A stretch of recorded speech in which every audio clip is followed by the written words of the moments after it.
ESPN for Africa Boxing 14. The following bout to go a distance of 8 rounds in the junior welterweight division. Please welcome first, fighting out of Malawi, Dennis Mwale.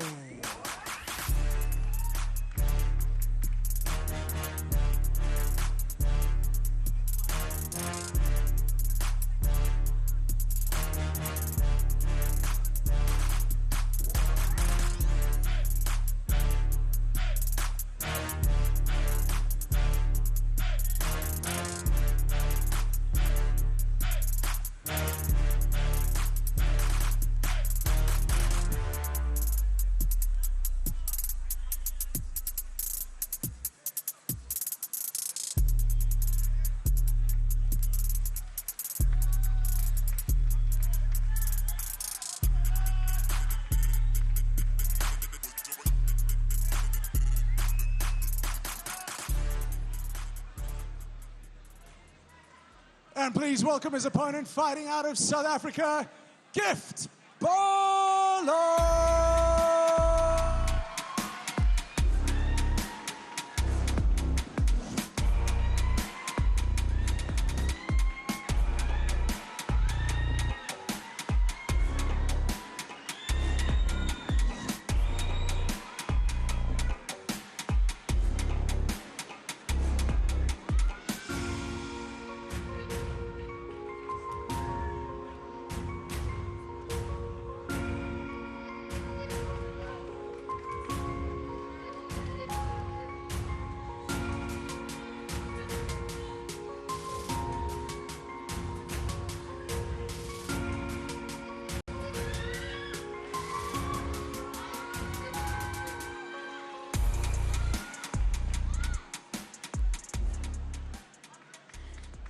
Ladies and gentlemen, this bout to go a distance of 8 rounds in the junior welterweight division.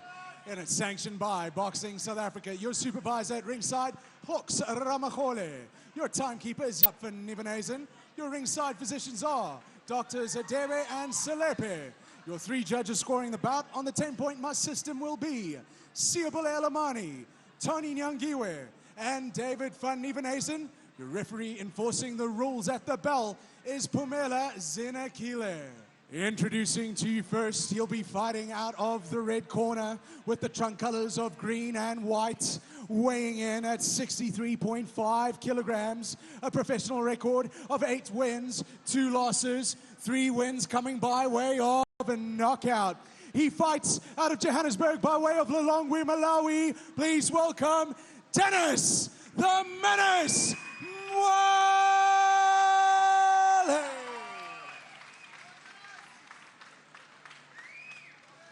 And his opponent is fighting out of the blue corner with the trunk colors of green and black.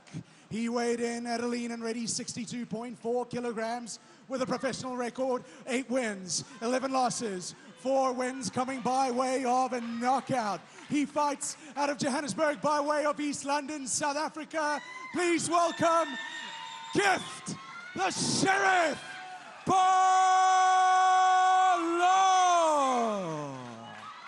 Fighters toe the line. Pumeza Zinakile, you have the bell. Boxers, we spoke at the dressing rooms. You obey my commands at all times. When I say break, please break, shake hands, and go back to your corners. Shake hands. Very clear instructions from our referee, Pumeza Zinakile. Yes. Box. Taking no nonsense. Asserting herself already.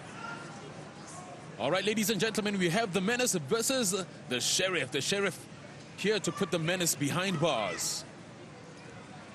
You know, that's sort of the angle, you know, that we're going to be taking with this one. Yeah, but, you know, Gift, nice outfit, striking green with the red socks. Yeah, man, we love a charismatic boxer. And Gift certainly is that. Oh, there's a good right hand. In the beginning of the round, you know, just letting Dennis know that he's not going to be a menace to him. Well, yeah, Dennis always, every time he comes out to fight, he's got to live up to that name, the Menace. He's got to be menacing certainly at all times. Okay, so we have 2 fighters here who seem to be feeling out each other for now. I mean, it's an 8-rounder, Hayden, so Yeah, both guys have got enough time to make the adjustments, adapt to the situations, and you know, both guys are quality fighters. I didn't expect any less than 8 rounds for these guys. You know, they operate as... So you have the Menace wearing the white trunks, Stop holding. Stop holding. and Gift, the Sheriff Bolo, wearing the green trunks. Step back. I can see a lot of dirty boxing happening in this fight. You know, there is a little bit of a tension between these two guys. The way they were talking to each other on social media. No, certainly. You know, there was no love lost between both. Good jab there from Gift Bolo. Dennis concentrating a lot. He's definitely good left hook there. And now you can see the concentration on his face. You know, he's intent on catching Gift as he comes in. You know, Dennis, he's born in Malawi, but he's fought his entire professional career as a South African. Yeah. So, although it might seem that he's the away fighter, he's firmly at home, based here in four ways South Africa. Stop. All right, so there's Phumeza Zinagile breaking them up. Stop using open glove. Box. Well, she's a very clear instruction there, stop using open glove. I like that transparency with the referee. You know, you say what you want and the boxers understand. I love her assertiveness, you know, and you know, throughout the night, she's been the most vocal so far. Definitely. Been a good step, a breath of fresh air, let's put it that way. Yes. She loves her job, Phumeza Zinagile. Dennis has got to be careful. Gift is, he's shown that right hand, that sort of counter right hand where he sits back and, you know, like Mayweather used to do it with that little feint and then they drop the right hand. Not to say it's exactly the same punch, but there's similarities in it. I mean, he's got that left shoulder raised up, you know, almost trying to get Gift inside the pocket and then release that right hand, like you said, Hayden. But he seems to drop it as he comes in. Step back. He seems to drop that right hand as he's coming in. Is Mwale. Stop holding. Well, the referee's already warning for holding early. Not really good in the first round when there's holding. It's not usually the way Mind your head. the fighters want to see. And Gift has put his glove out, very respectful. Stop. Yep, so we've seen a few clash of heads already. 2 clash of heads. You can see the boxers telling each other, listen, let's give a boxing show and let's not cut each other early in the rounds. Well, it's good to see that both guys acknowledge that. And, you know, obviously Gift in his corner is telling... Well, Gift's got a bit of a shiner. His right eye looks like it's closing up a little bit. Yeah, definitely took some damage there. Either that or something got into his eye, but I think it's more of the clash. Open glove, I think that was what the referee was saying. It could have potentially been that instance. Let's take a look at the action. That's when you know, when they're on the inside boxing like that. It's quite a dance that's happening over here. And you know, the risk with having your head so close is the clash. Gift looking very frustrated. There's a frustrated look on his face. That smile has been wiped. That smile has been wiped away early. Yeah, and if you look closely, you'll see Gift blinking quite profusely. You know, it's as if there we go. You see, so he's complaining that there's something. I don't know if it's that. It could be the open glove, but however, it still seems to be in his eye. And not around the eye. Well, with the open glove, I mean, a thumb can poke you in the eye, and I think that's the danger with the open glove. So, into round 2, ladies and gentlemen. Gift Bolo versus Dennis Mwale. Yeah, definitely interesting first round, close round. A lot of inside boxing, a lot of holding, a lot of roughing up. Yep, a little dirty in that first round. And there we have it again. It looks like it's going to be a long night for referee Phumeza Zinagile. Don't push. Well, Gift has got to sort of, you know, get out of that frustration that he got in the first round. And he needs to get out of his head and just apply his skills in this round, because there's no point harboring on the past round. You've got a whole another 7 rounds that you've got to get through. You know, that is true. I mean, you have Gift Bolo, who seems, well, he's definitely 2 centimeters shorter than Dennis Mwale. And you can see it with the reach as well. You know, Gift Bolo's reach is 1.76 centimeters. Well, you see there, if he cuts the distance, you know, he can nullify the reach advantage that Mwale has over him. You know, he's got to be smart. Look, this round so far, Mwale, Gift has done the better work. He has. And, you know, in the exchanges, in the close pocket exchanges, it looks like Gift is willing to get in there and then hold Mwale after the exchange. You know, the implication for both of these guys coming off losing streaks, you know, wanting to put their name back in the hat to fight some of the bigger names out there in South Africa. I mean, they are the sort of the staple right in the middle and sort of, ooh, big shot there, Mwale. Great right there from Mwale. They both want to get out of that zone where they can go back to fighting those big contenders, title fights. No, certainly. I mean, there's a lot at stake here for both of these fighters. I mean, you have Gift Bolo, who was an ABU SADC, who's a previous ABU SADC champ, you know, and he says he wants to assert his dominance again on Dennis Mwale. That he was. You know, he's a very experienced guy. He's a lot more experienced than Dennis Mwale is. In fact, Dennis has had a lot more success in his career, but at the same time, I also feel like Dennis has been managed better in his career. You know, he's had a bit of a better come up. He's been matched a lot better. Gift is sort of, you know, taking fights out of desperation at times, and that's why his record probably is what it is. But you can't cry about that. So you got to just perform on the night.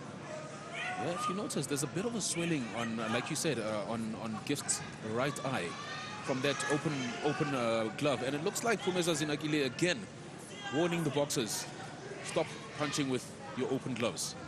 So for me this round, I've been seeing better work from Mwale. I think Mwale's had the better round. He's identifying his target better. Gift is struggling to get inside past the first 30 seconds. He struggled for the latter rounds and the middle rounds, and he's missing his punches. No, certainly it looks like Mwale is using the distance much better than Bolo. You can see there's tension. Oh, well, there you go. Just saying... There's still tension. Although they touched, you can definitely see that tension still remains. You know, this is what I love about a good fight build-up. You know, you often go to cards and we see this. You know, guys are not fighting for much, you know, but there's ego on the line now as well. You know, guys have said what they've said, and it's... The entire public has seen what they said. Now they have to live up to that. Yep, it's wartime, baby. It's wartime. ESPN Africa Boxing 14, ladies and gentlemen. You have Dennis Menace and Gift, the Sheriff Bolo. Well, remember to get involved with the chat. Hashtag ESPN Africa Boxing. If you want to get involved in the chat, both, well, not both, all Facebook, Twitter, Instagram, all platforms. Get involved and also follow the @ESPN Africa page. And as you took a little look at the slow-mo action there, we got that right hand there from Dennis Mwale, which I think got the attention of Gift Bolo. Definitely. Look, Gift is struggling to see out the right eye. I can already see that. It's swollen. It's irritating him. He keeps touching it. It's something that's got in the way of his performance in the first couple of rounds. And Dennis is keep hitting him on that spot and irritating him. I was just about to ask you about that, Hayden. What strategy would you take, knowing that your opponent is slightly hurt in the form of a swollen eye? Would you keep going to that eye? Would you actually circle to that side? Because, I mean, then you'd be circling to his power hand. Well, look, there's no point going the other side. I mean, there's already damage done one side. But look, Gift he fired back there. Now he's coming with intent. Look, both guys coming in with heavy intent.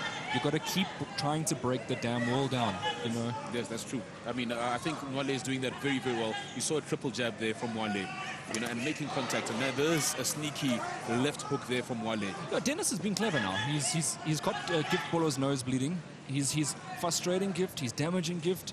Yeah. He's definitely winning the fight so far. And Gift is striking a frustrated look.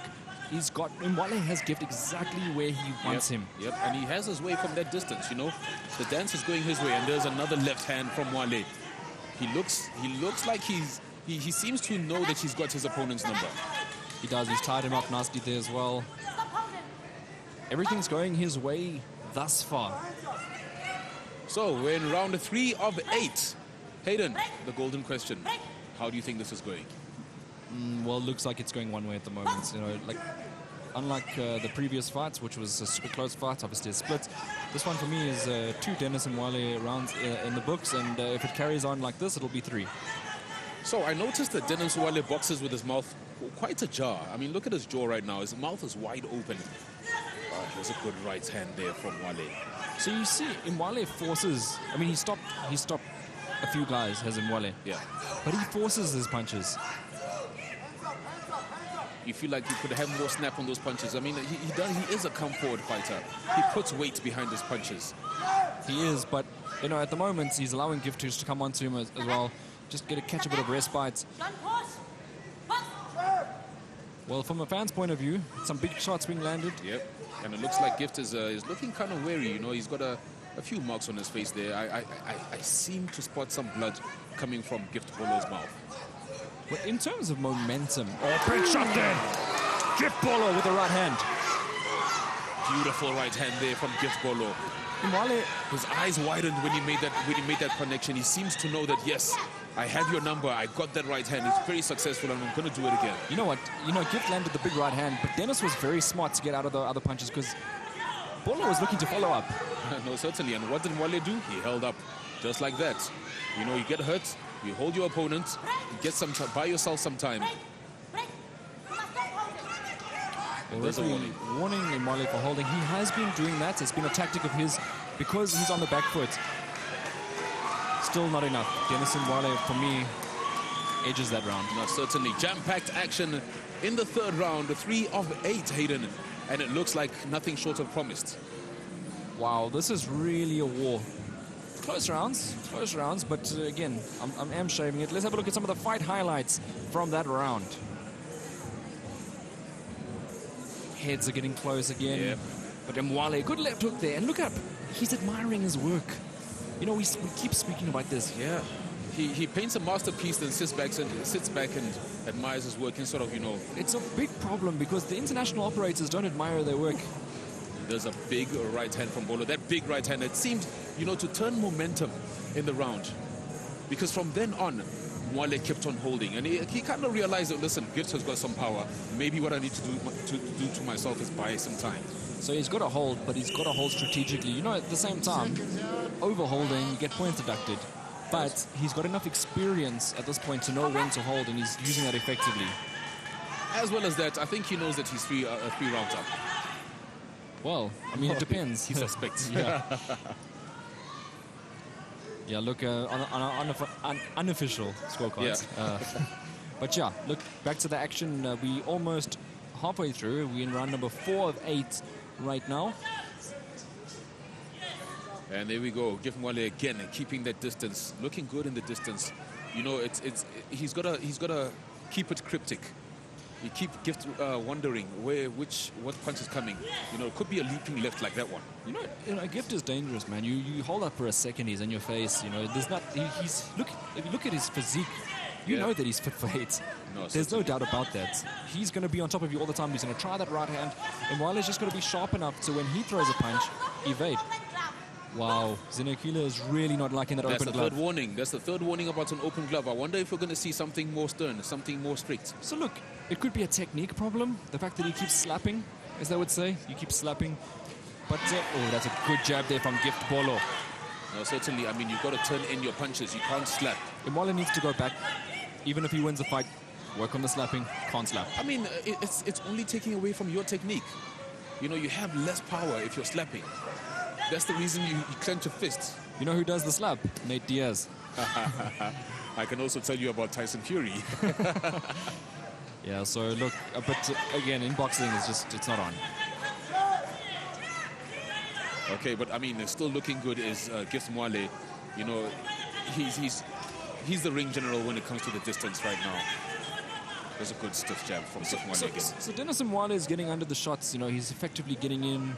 He's on the back foot, but he's doing a much better job. And I'll refer to a fight earlier in the evening because it's easier. People have watched the broadcast all the way through. Maduna was doing the same thing on the outside, but being extremely ineffective as opposed to what Mwale is doing. Mwale's on the outside, he's landing big shots. Certainly, and he's got the defensive jabs. And off that defensive jab, he's got a very devastating right that's waiting for Gift Bolo. That was a good jab there. Just popping, and Gift is missing. Oh, wayward left hook there by Gift Bolo. Look, the Sheriff needs to assert himself. He's shaking his head because his opponent is extremely elusive. One moment he's there, the moment he's gone. The next moment he's gone. Look at Gift. Now Gift is he's strong since he's joined the Pussy Mtolo's coaching team. You know, a lot of power involved in his game. Since he's moved. Oh, good jab there by Dennis Mwale once again. It looks like he recognizes that he has found that home for his jab. Mwale just employing better boxing IQ at the moment, if I'm perfectly honest with you. I think he's winning the exchanges. Talking about Gift Bolo's physique, I mean, you can see the size of his back for his division. You know, he's a staunch-looking kid. You know, he's very, very strong. He certainly has developed that strength that he was looking for. The old adage, muscles don't win fights. But yeah, look, if it was, as I say, if it was a physique or a modeling competition we're going to go Gift all day long. But this is ESPN Africa Boxing. Exactly. And we're about to catch some of the highlights from that round. Let's see some of the work and admire what these guys are doing in the ring. There was the open glove warning again. As you said, many warnings now for The Dennis third one, Mwale. to be exact. So you've been spotting you've been counting those. I mean, she's very, very vocal, as Phumeza Zinakile. You know, I mean, she's very, very lively. Sitting at the back of the arena, you can hear her shouting. You know, and it's inspiring, actually. You know, to see a lady in the ring and she's asserting herself. You know, the young girls who are looking to get into boxing, and you don't just only have to be a boxer. You can also be a referee. You can be a judge. Many occupations in the sport of boxing. Lots of space for women in this industry, in the sport. All right, round number 5 underway. We are exactly halfway through, and because you've been pushing me all night long for opinions, I'm going to be pushing you for this one. Right off the bat, I'm giving it to Mwale. Look, you know, I think Gift Bolo might have taken one of the 4 so far, but I certainly see Mwale, you know, ahead in points. Snapping jab there from Mwale. Mwale just snapping. Look at, I love his eyes as well. They're like, they're always like there. But look Wide at Gift. Gift there was able to land that right hand. Yeah, and you can see his body changes, the attitude changes when he lands. You can see the confidence that comes upon him. You know, he's way more confident. He's way more. Big left hook there, Bolo. Great exchange. Bolo giving him, but also Mwale punishing him for coming in there, leaving himself open. Yeah, Mwale made one mistake there. I mean, you can't. You know, against a bigger puncher, that could have been lights out. That is true. That is true. So I've seen Mwale is going back to that first round method where he's leaving his hand low but cocked up, his right hand low but cocked up, waiting for either a hard right or an uppercut.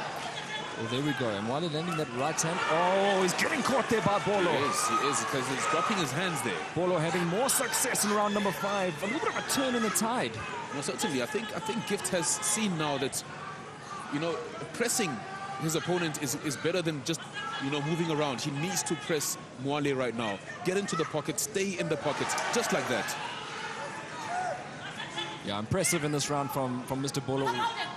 Well, Dennis and Mwale holding there. So Dennis Mwale really needs to recognize right now that he's not fighting an opponent that's a good, clean fighter. And he's going to get held up.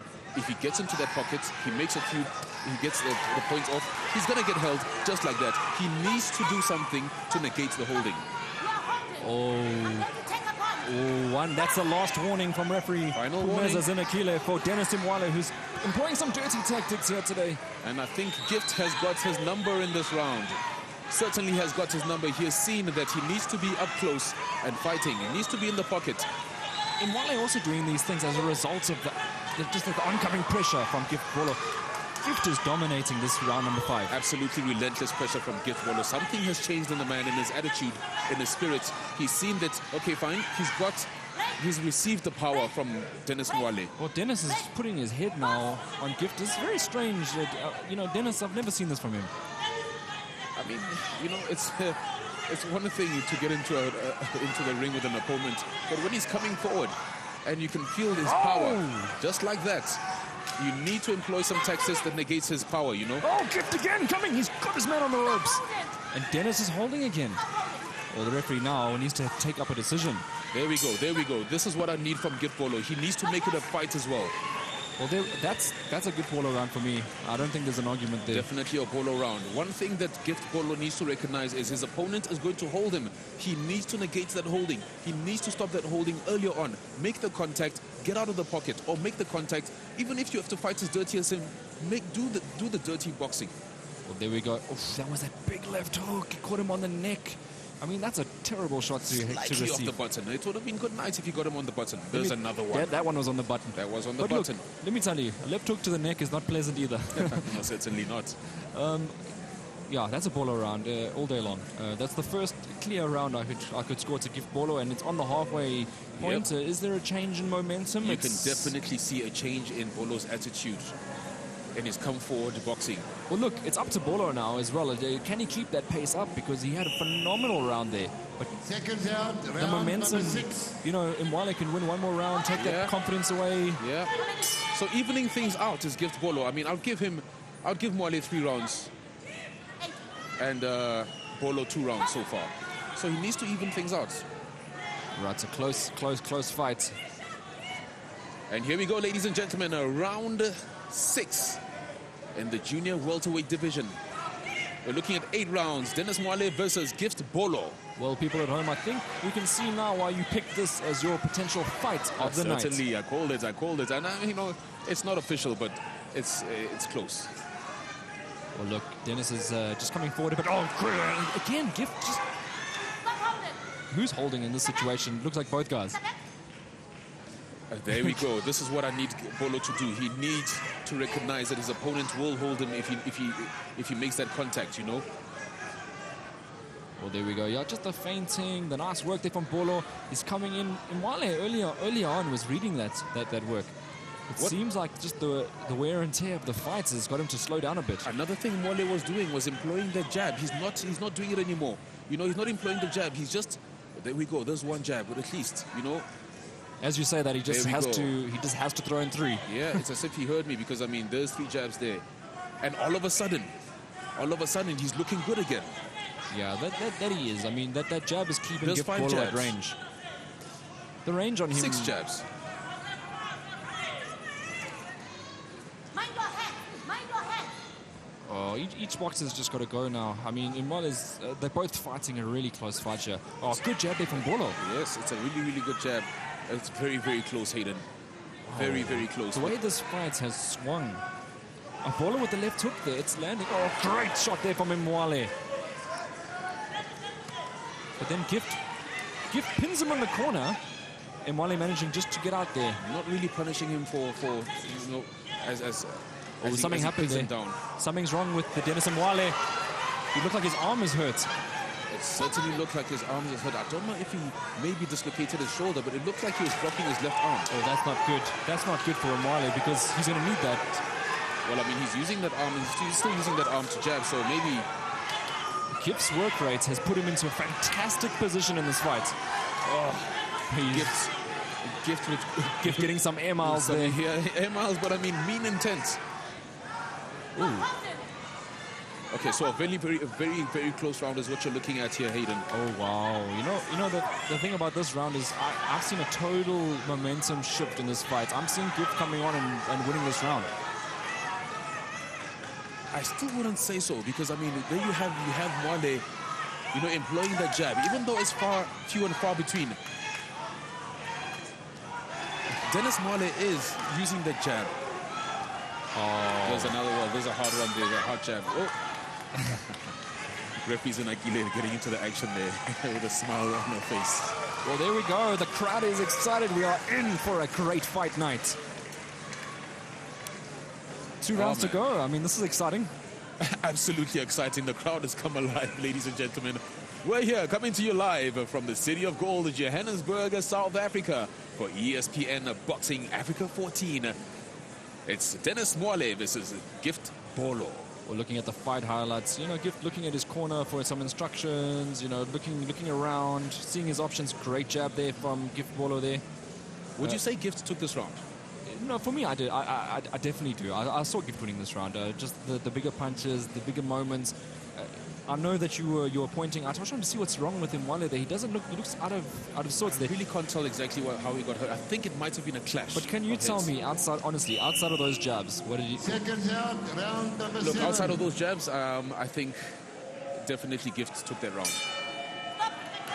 And that's what I was looking at. I was looking at the aggressor. I was looking at a guy that was putting up a better fight, getting the bigger punches on the inside. And now I'm exactly split down the middle. You know what I noticed? I see Gift. I'm looking up at Gift Bolo just off camera there, and he gave a wink into the crowd. So it looks like his confidence is back up. You know, he's in the neutral corner right now, but he's revving to go as the man. Well, look, the last two rounds of this fight will determine the winner of this fight, in my eyes. Look at that attitude, straight to the center of the ring. He looks like he seems to smell an injured animal in the form of Dennis Mwale. Gift Bolo, oh my, he is coming with intensity in these last couple of rounds. What a heart this man has got. Where did this man get the second win from? But I mean, with the conditioning of a man like this, you can see his body, you can see his intent. You know, extremely well conditioned, great form for a boxer. No, I'm split down the middle at this stage. You know, I really split. I can't. Look, Gift Bolo has had to. Just a quick mention there. The referee is not happy with some of the furnishing that's been done on the gloves there. Yeah, there's some piece of tape that's lagging there. She's telling them, listen, make it quick, hurry up. Time is going. And I don't know if this is a strategy by the corner, because they can see that their man is clearly being overpowered by Gift Bolo in this round already. Could be very Strategy. well. So boxing seems to be not just one-on-one. The corners have a great influence on what happens in the ring as well. Court, so boxing is alive and well tonight in Johannesburg, South Africa. That's right, and only by the way of ESPN Africa Boxing. So here we go once again. Still that good attitude, that aggressive attitude from Gift Bolo, and you know that plays a great role in the minds of the judges. You know, this is the second half of the bout between Mole and Bolo. It's totally, look, the second half of the fight, I would be shaving to give Bolo. The first half of the fight, I have no reason not to give that to Dennis Mwale. I thought he started off a lot better. And he actually looked like he was frustrating Gift a lot. It looks like Gift is finding his way now. He's landing his punches at will. It's become a lot easier for Gift to land as the fight's gone on. And I think, you know, Mwale, he needs to work on his sharpness as he gets down the stretch. I mean, he's got decent head movement. However, his hands are very, very low, you know, as he comes in. And there you can see, you know, his hands very, very low. He tried something fancy. He got caught with the left hook by Bolo. Yep, and that's because his guard isn't up. Boys and girls. Look, here's the thing, right? So I got no problem with a guy with his hands down so long as he's utilizing it in the right way. Mwale was utilizing it in the right way. The moment you have a boxer like Gift Bolo who's in and out of the pockets that fast, you need to know exactly when to have your guard up. You can't have your guard down when Gift Bolo is close to you.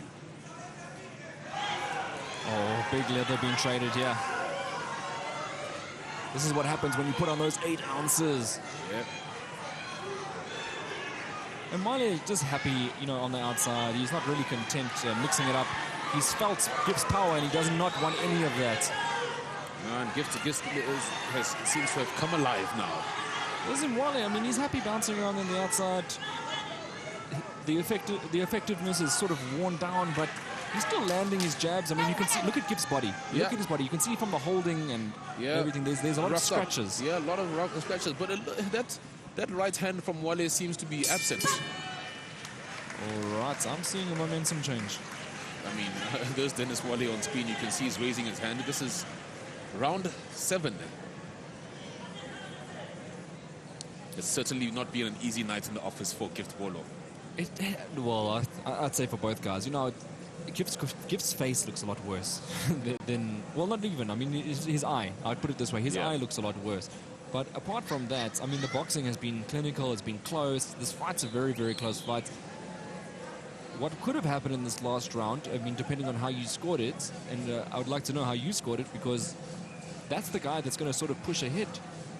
Look, based on the aggression of Gift Bolo, I definitely gave it to him. You know, I feel like Dennis Mwale is back on his defensive, backpedaling, and I feel like this is one of those things that's definitely going to count in the eyes of judges.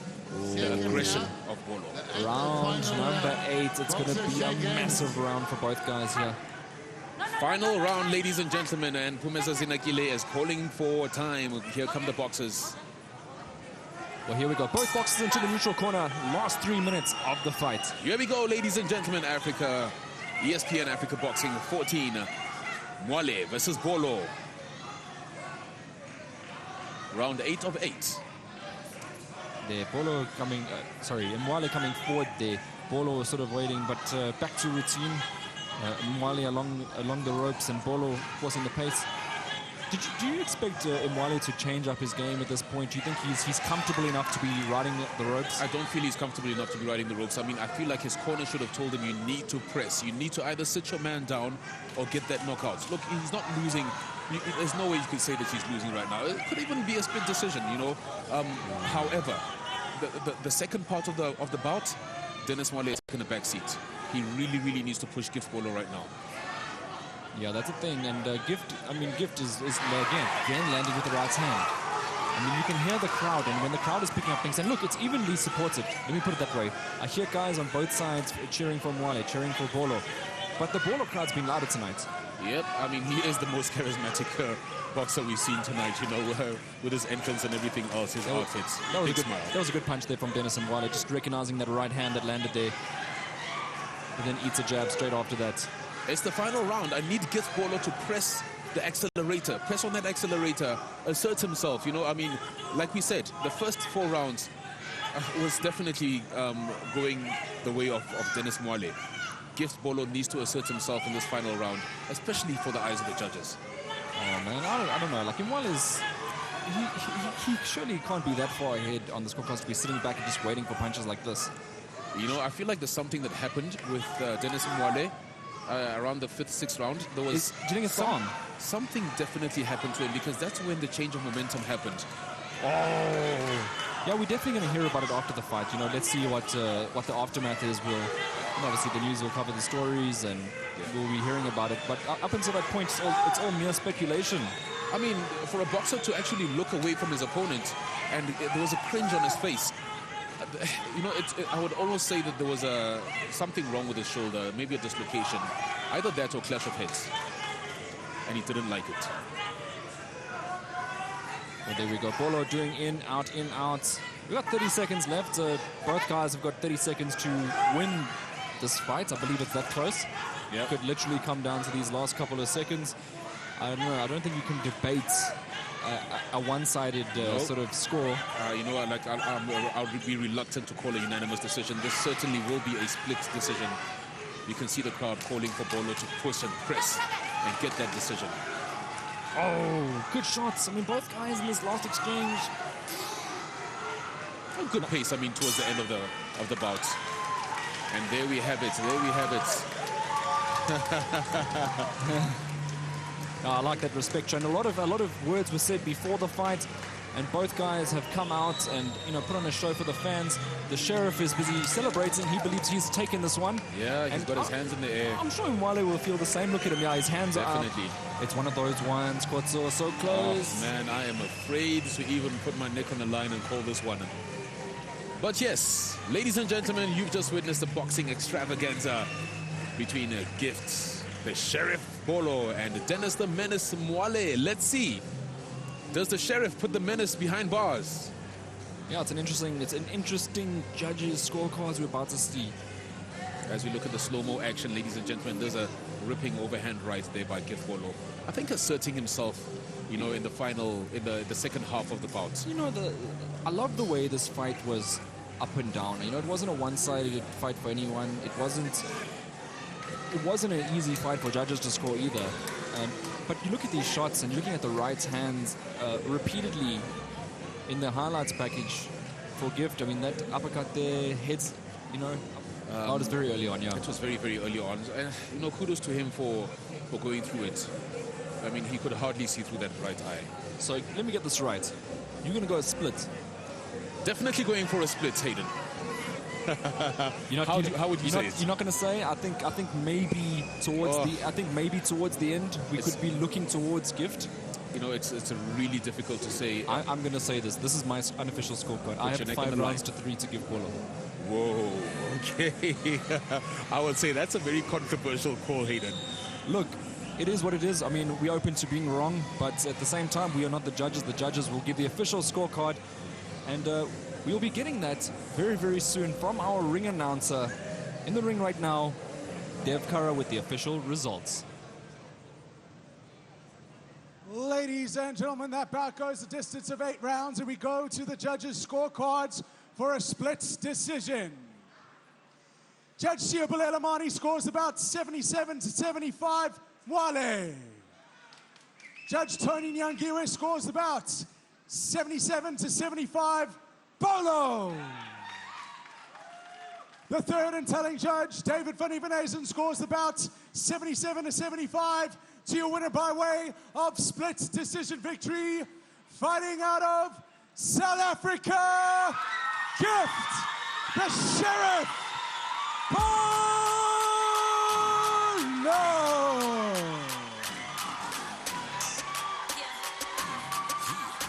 That means a hell of a lot to Gift, the Sheriff Bolo. You can see the emotions pouring out of his face right now. There we go. And I said it, 5 rounds to 3. 2 judges agreed with me. 1 judge disagreed with me. Well, I mean, it was really, really close. Just like we called it was definitely going to be a split. I mean, look at the eye of Gift Bolo. I mean, it's closed, but the man went through it. Congratulations to him.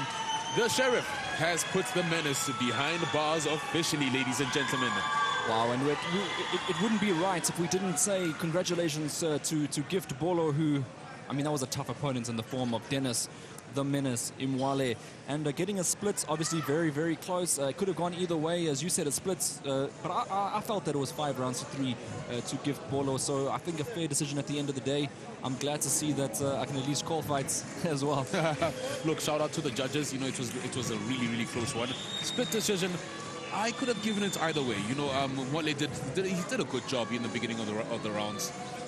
But, you know, Gift Bolo coming forward.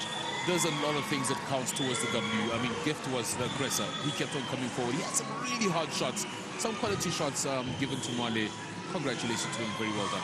All right, stay tuned as we come after the break for the ABU flyweight female contest. Oh, yeah. We can't wait for that, and we'll see you after the break.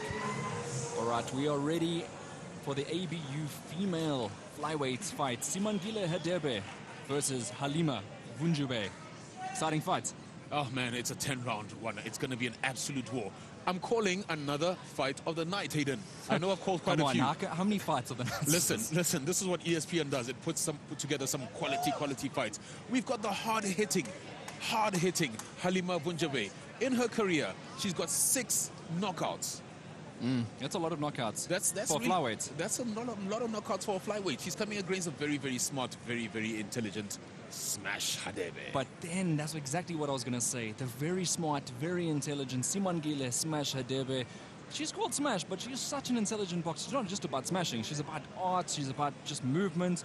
And I'm pretty sure you'll see tonight, at least in the last couple of fights, she's been showing it. So hopefully she does pitch up tonight and live up to expectation as well. I mean, Hayden, not just the last couple of fights, the last 5 fights. She's riding off consistency. 5 consistent wins. Yeah. You know, so she paints a masterpiece in the ring. I can't wait for you guys to see this boxer. Well, definitely. And the title fight on the line, Simangile Hadebe recently captured the SA title, but now moving on to the ABU, looking to test herself at the higher level against her opponent from Tanzania.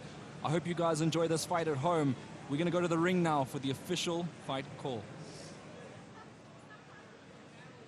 Ladies and gentlemen, you're back live with ESPN Africa 14, and it's now come time for our co-main event of the evening.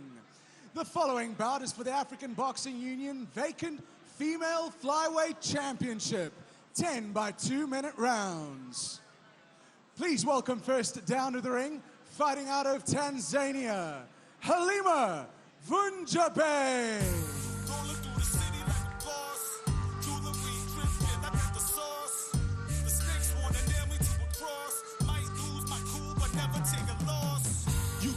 Me on that upper echelon, jump out, take the bag, and then I'm gone. Got the slow burn, sparks never last long. First choice, top pick, never passed on. I move the numbers, needles get bumped. You know the chain of command, my chains never tuck. You out or you in it, bad boy, you're lieutenant. You a snitch, you're a co-defendant. Plead the 5th Amendment. Bring that beef, I turn it into roast. Get bread, hold the burner, get that toast. I never let that weight get too close. Keep it moving, ain't nothing here, glucose. Rolling through the city like a boss. Jewelry dripping, I got the sauce. And please welcome her opponent, fighting out of South Africa, Simangile Hadebe.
Ladies and gentlemen, as mentioned, the co-main event of the evening, 10 by 2-minute rounds. And it's for the vacant African Boxing Union Female Flyweight Championship. This bout is sanctioned by the ABU. Your supervisor at ringside is Dr. Peter Ngatani. Your timekeeper, Jaap van Nieuwenhuizen. Your ringside physicians, Dr. Saad and Selebe. Your judges scoring the bout will be Ben Ngapai, Keribon Bethlo, and Thabo Spampul. And your referee in charge of the action at the bell, Namkla Tialuba. Ladies and gentlemen, since this is an international bout, I ask you to all rise for the playing of the respective national anthems. Firstly, the national anthem of Tanzania, followed by the national anthem of South Africa.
Ten by 2-minute rounds for the vacant ABU Female Flyweight Championship. Introducing to you first, she'll be fighting out of the red corner with the trunk colors of maroon, weighing in at 49.5 kilograms. A professional record of 10 wins, 7 losses, 1 draw, 6 wins coming by way of a knockout. She fights out of Dar es Salaam, Tanzania. Please welcome Halima Vunjabai.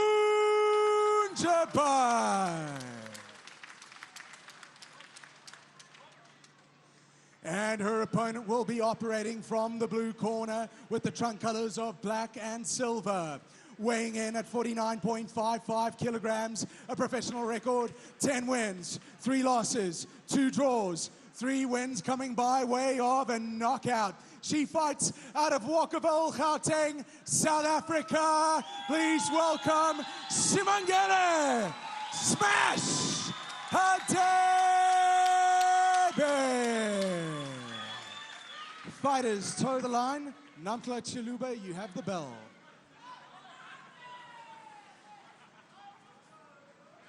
Ladies, obey my rules and my command at all times. When I say break, step back. Best lead my swing. Shake hands and go to your corners. Seconds out. Shake hands and go to your... Well, there we go. We've had the instructions for the ABU female flyweight contest. That's right, ladies and gentlemen. It's ESPN Fight Tonight. The bout we've all been waiting for. Smash versus Vunjabai. The highly anticipated bout, international bout. So let's see who comes out tops today. Obviously, ABU's the African title for the WBC. Yeah, that's right. And I think this is going to be one of the most technical fights we see tonight, Hayden. One of the features of ESPN Africa Boxing is a female bout on every single fight card. And just in case you're wondering, each round is going to be 2 minutes and not the average standard 3 minutes. That's right, and that means that the girls got to get to work really a lot faster because of the amount of time they have. That's right, much faster than the guys. And you can see Halima coming forward already. There's been just a few exchanges so far. You have, and we anticipated the fight to go like this. Halima coming forward, and Simangile just riding out this initial onslaught. So although we're looking at a 10-round fight, the girls have wasted no time getting to it. Sneaky right hand there from Hadebe. And again, just scoring and making... Beautiful head movement from Simangile Smash Hadebe over there. Man, this is class. Simangile Hadebe is a class act, man. Oof. Hard to hit. She tags her opponents. I mean, that's just point scoring. That's phenomenal work. That's beautiful point scoring, but also because I feel like her opponent doesn't have that much head movement about her game right now. She's just coming forward, almost a two-dimensional fighter is what we're seeing right now from Halima Vunjabai. Yeah, it's a one-dimensional. It's one-dimensional. It's sit in the pockets and bang. I mean, look at how Hadebe is getting under those shots, coming up. She's picking her shots very, very wisely, very technical. That's why I say I love watching the female boxers, because I find they are way more technical than the guys. And especially Hadebe. Hadebe is a lot more technical than the average boxer. And, so that's one round in the bag already. There we have a Hadebe. short round. Like we said, 2 minutes around. What I did notice from Hadebe is she has tested Halima's power already. She shells up, keeps her guard up, feels what Halima Vunjabai has been going on about her power, and I think Smash has determined that she's not even powerful. First round in the bag. I can't look past any of the work. I don't think Halima landed anything of substance in that round. Look at that work. I mean, the inside left hook from Hadebe just showing her class on that occasion. The accuracy is sublime. Look how she's getting under these shots. I mean, that is just intellect at and that's what I'm talking about, Hayden. She shells up, trying to feel the power of Halima, and then releases. Well, she hasn't given Halima the opportunity yet to really show her power.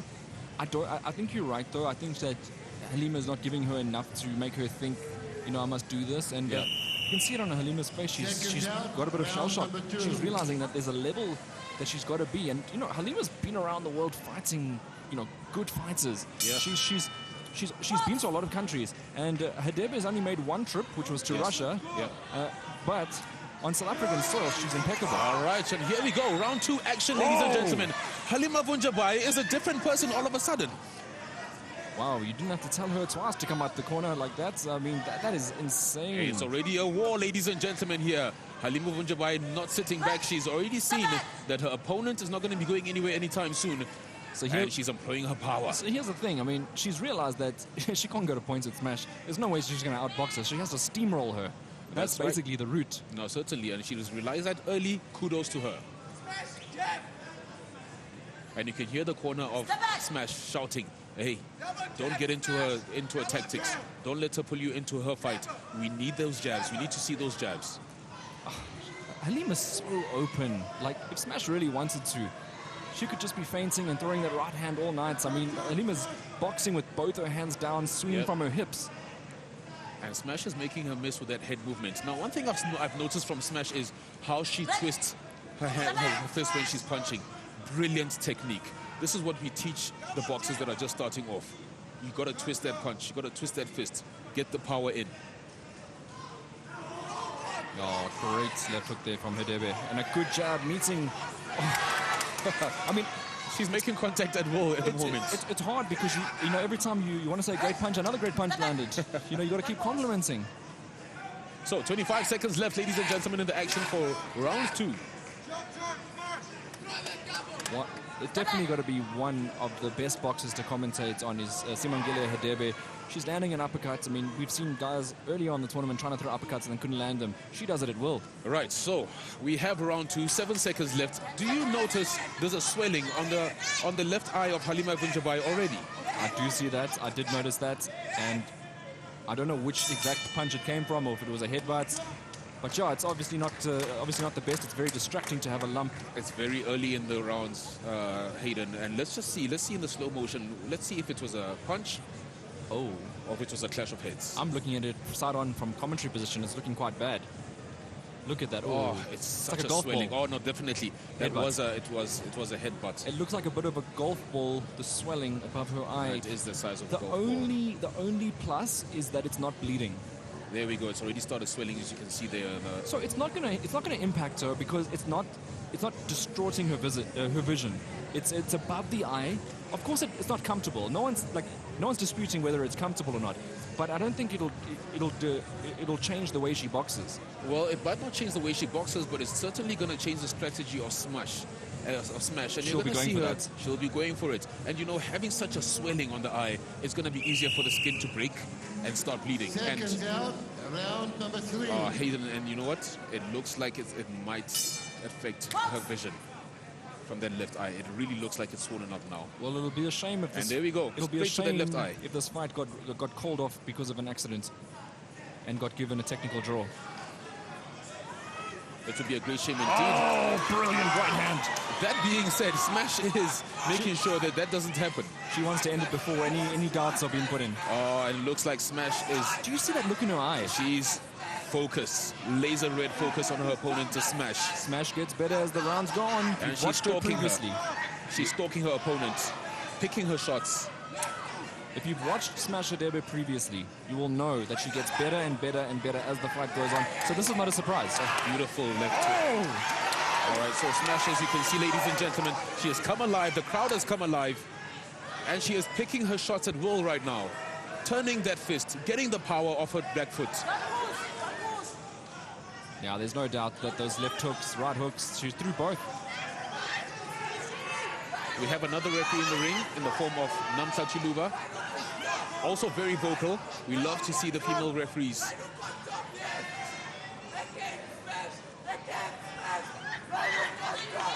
43 seconds left in round 3.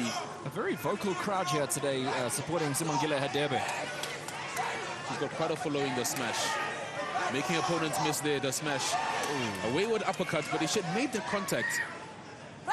Well, look, after four rounds, it constitutes a fight. So if they don't call the eye before the 4th round, the results goes to the judges' scorecards. And for me, Hadebe is miles ahead.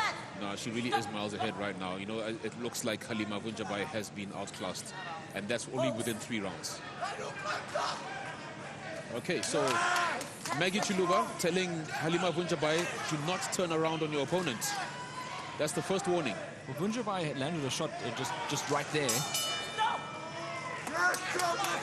Hey, kudos to Vunjabai. That eye has not stopped her. I mean, you saw her finishing that round with, you know, she had an uppercut there with intent. She just missed it.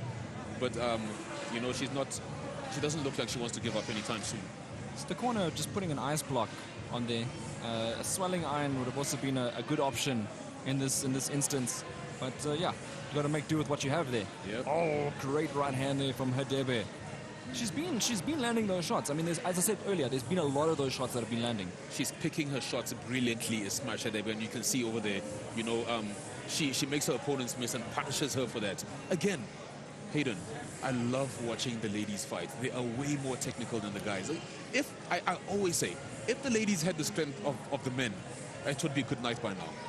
Yeah, look, we saw the January fight with Ilham Simwaka versus Gabi Sile Shabilala on Boxing Africa 13, the January edition.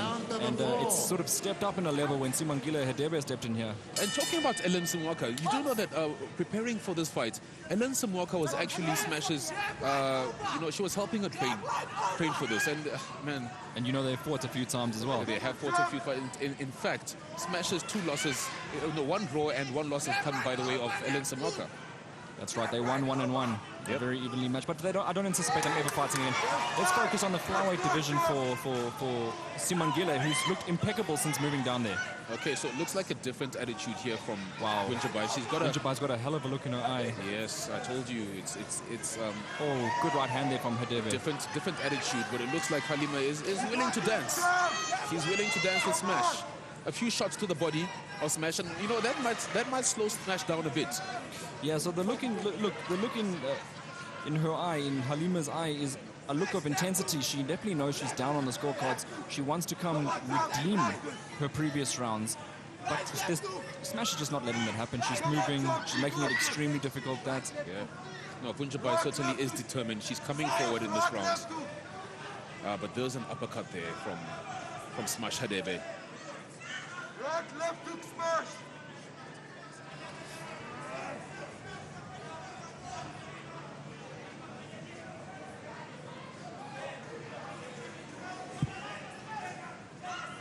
Well, there we go. As okay, so getting a little bit looks like Smash is sitting back. She just wants to feel her power again. See if there's anything that's going to threaten her winning, her going forward.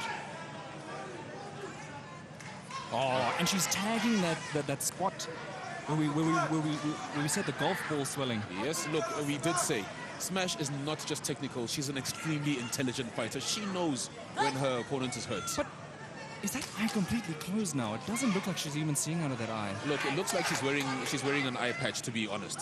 They're gonna have to, the doctor's going to have to step in here and have a look at it, because unfortunately, okay, after this round, it's going to constitute a title fight. But if she can't see out that eye, I mean, she can get badly hurt in this fight. Okay, so we don't have a doctor looking at Halima's eye right now. Look, it's not bleeding, it's swollen.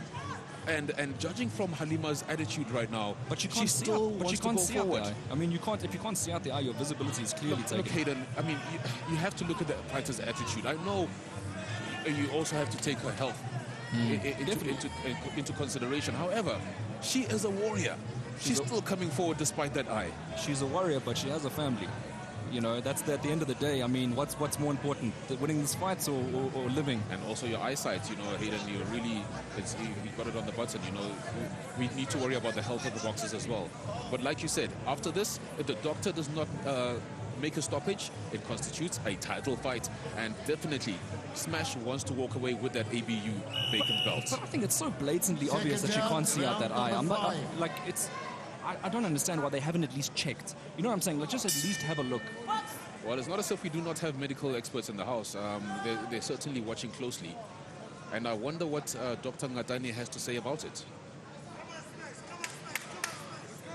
Now, it's going to be interesting to see sort of how this goes. But look, she knows now that she has to come for broke. She's coming like a steam train there. If you've seen her style, she's actually just running. There's no stance, not southpaw, it's not orthodox. It's just, you know, going for a jog and swinging some punches. No, she's lost the game plan. But I think, you know, I mean, you get desperate when you know that you're hurt.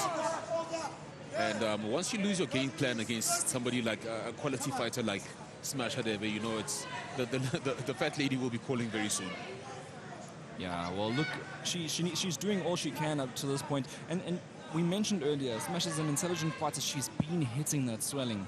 She wants to see this fight end. You know, she doesn't want to go the whole distance. No one wants to go the distance if they don't have to. Oh, a beautiful flurry there from Smash, you know, to the trunk of Halima Vunjabai. Smash knows exactly what she's doing. Look at that head movement. Absolutely sublime from Smash Hadebe. It's such an honor and a pleasure watching Smash do her thing. This is real artistry. This is. I mean, look at that. Make you miss, make you pay. It's what we've been wanting to see. She fights brilliantly on the outside, fights brilliantly on the inside. You know, Hayden, watching this fighter over here, I will definitely say she is a future Hall of Famer legend. Well, you coined that earlier in the night as well, so we're going to hold it to you. Obviously, I'm going to ask you a little bit further down in your career. Watch the space. I mean, this is, I can almost call her 6-win streak. Look at that work. I mean, she's not afraid of Halima and to mix it up on the inside.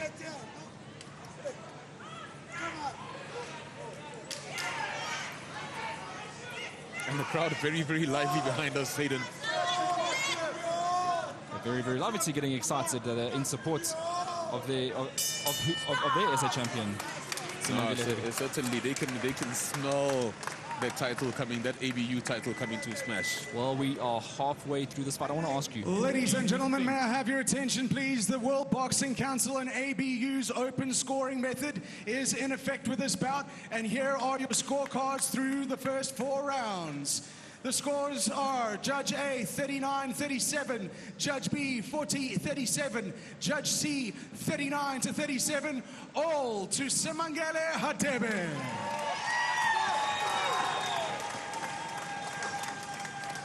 Well, that pretty much tells you that the home crowd happy with the official WBC. As you know, the WBC laws, every 4 rounds they read out the scores, and so the boxers basically know exactly where they're at in the fight. They don't have to guess. What do you think that does psychologically for a boxer? Well, if you're losing, especially the boxer on the losing end. Seconds out. Yeah, it's not a good morale booster, but as well, if you've got an intelligent corner, they're telling you those scorecards to basically confirm your concerns. I mean, you saw when Dove Kara made that announcement, Halima's corner looked back in dismay. I don't know why. To be honest, I don't see it being. I was struggling to give her a round. I think the judges were being a bit generous. I think the judges have been very, very generous, in fact. Hayden. Oh, she's pushed Hadebe, but Hadebe managing to get out so nimble. Hadebe in, out. A lot of respect for her and her craft. Listen, it takes a lot to be this focused throughout all these rounds. So we're in round 6 right now, just past halfway. And you know, like you said, it would have been it's really difficult to give Halima Vunjabai a round so far. Smash Hadebe has been absolutely sublime in her performance tonight on ESPN Africa Boxing 14. And don't forget to use that hashtag. And there's a ripping right hand from Smash Hadebe on that eye, that swollen eye. Don't forget to use that hashtag ESPN Africa Boxing. Get involved in the conversation. Facebook, Twitter, and Instagram. And again, there we go. Good head movement from Smash Hadebe, making Halima miss. And then that straight right to the eye again. Yeah, it's a straight right hand to the eye. I mean, she's targeted there. She was hitting it straight. It didn't land to the eye, but again, the straight right hand landing. You know what, Hayden? At this point, you might as well just call her a Cyclops because she's looking through one eye. Fair assessment. You know, that's the thing, and I'm still shocked where I'm sitting right now that a doctor has not even checked what is going on. He hasn't come up ringside. He hasn't. I mean, surely there's got to be at some point someone looking at the visibility of the boxer. No, you're right, Hayden. I mean, to be fair, I've seen stoppages. She can't see punches from the one side. She's getting nailed there continuously. Yeah. No, I mean, I've seen stoppages with less harrowing injuries than this. But hey, these are warriors in the ring. You know, kudos to Halima Vunjabai. She's still punching back. Look, she's doing her job. She's fighting, right? There's no fault on her part. I mean, she's just doing what she's doing. I'm just a bit shocked at everyone else. I have no words. I have absolutely no words. You know, I also feel like the corner should have said something. Hey, it's still up to the corner to throw in the towel if they feel like their fighter is too injured to go on. Yeah, they look like the corner looks very chilled with the whole situation. Well, let's look at some of the highlights from that round. As we see Hadebe aiming like a sniper. Boom! Right on the spot. Man, that eye is looking extremely shiny. And look at the focus. The focus. She's an animal. It's like she has a laser pointed. Man, she is stalking her prey right now. I'll tell you what, if Simangile Hadebe played darts, she would hit a bullseye every single time. Maybe we should change her name from Smash to Bullseye. Maybe she can join Matchroom as well, then she can do both. No, certainly. You know, I would love to hear. Hayden, you're going to go into the ring after this to interview the winner. Yes, that's correct. Who do you think you're going to be interviewing? Well, at this stage, it's a foregone conclusion, but anything can happen in the sport of boxing. We never write anyone off until the last second. It takes one punch to change everything. So certainly, and all due respect to Simangile Smash's opponent, Halima Vunjabai, for staying in the ring and still fighting. It's round 7 out of 10, ladies and gentlemen, for the ABU vacant female flyweight title. I think either way, you know, this fight deserves a round of applause. It's been one of the fights of the night. You know, I also agreed that Dennis and Gift was a really good fight, a split decision, a close one. But this has just been a clinic, a boxing clinic.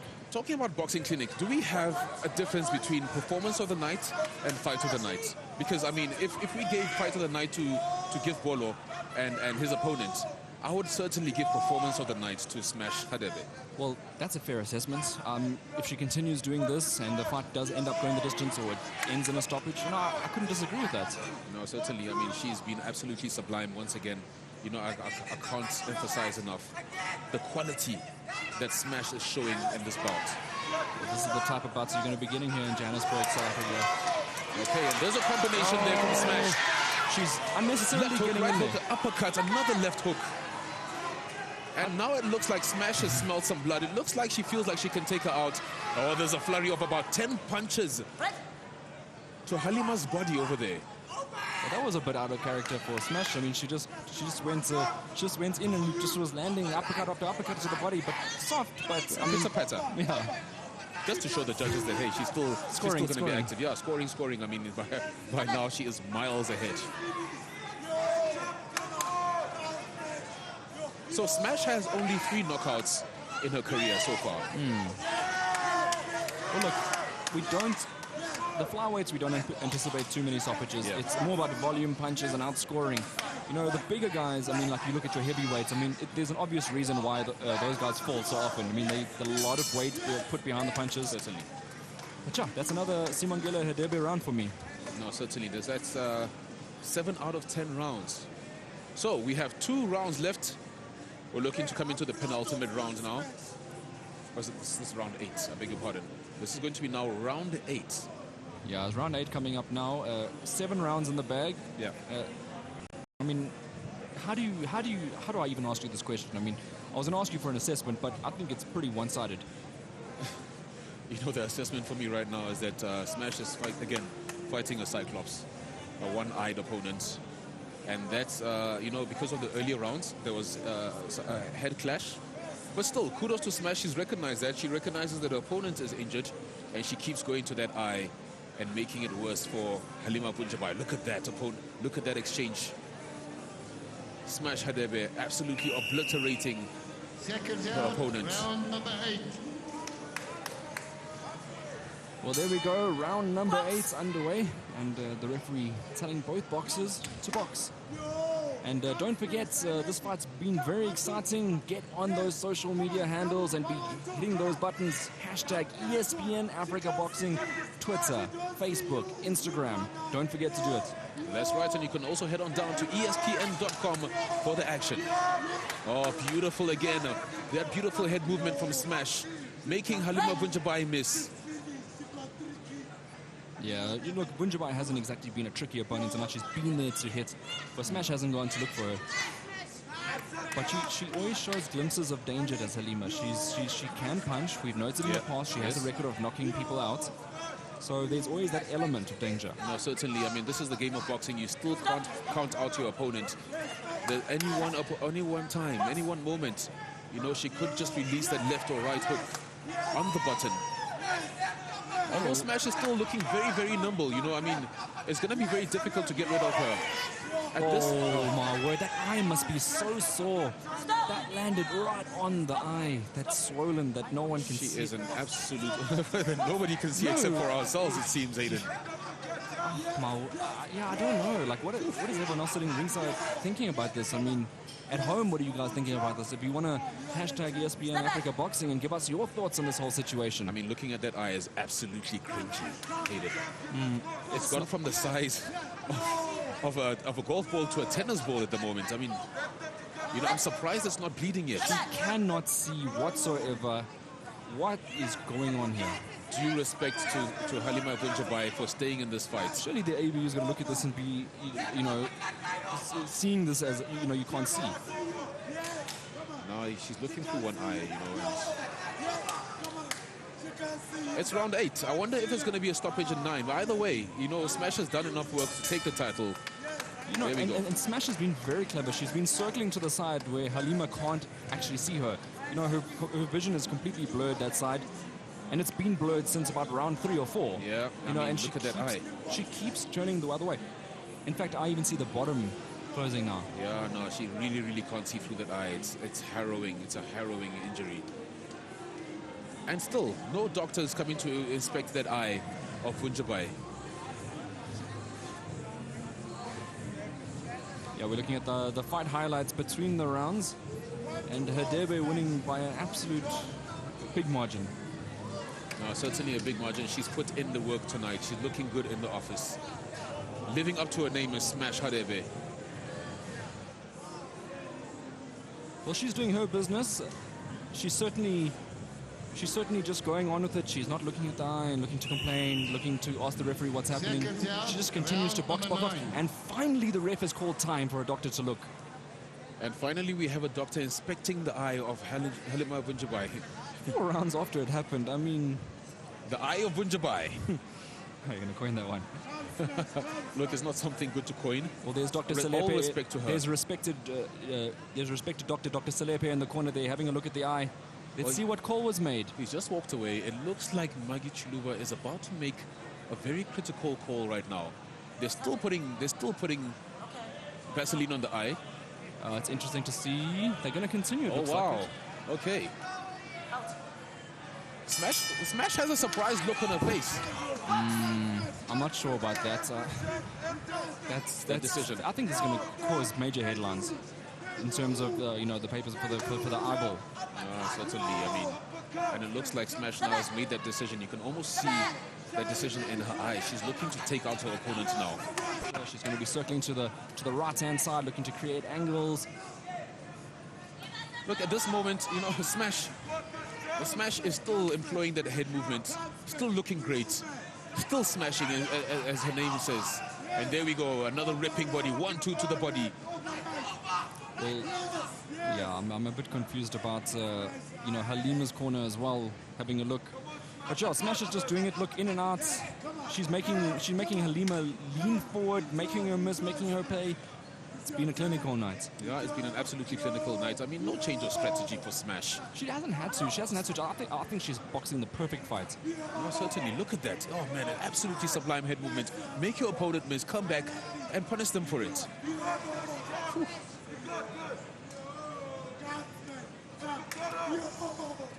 Oh my goodness, overhand right there from Smash Hadebe. Ladies and gentlemen, what you're seeing here is a boxing extravaganza featuring Smash Hadebe and Halima Vunjabai from Tanzania.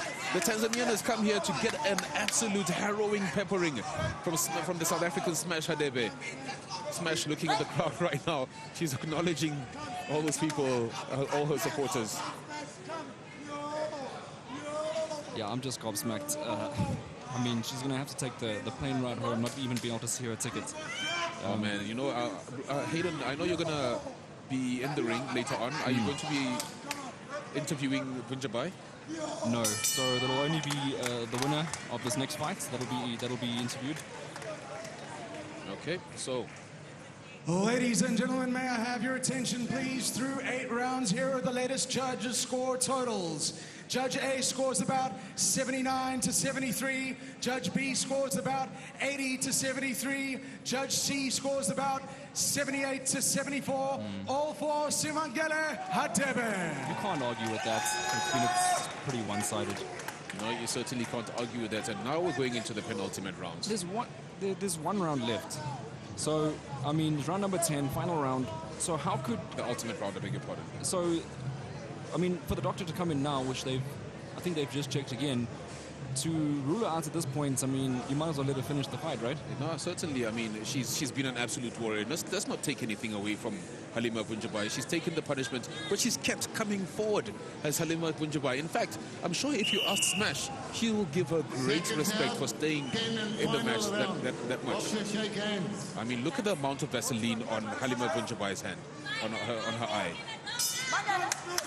They put so much Vaseline, it just tells you that there's no need to look through that eye anymore.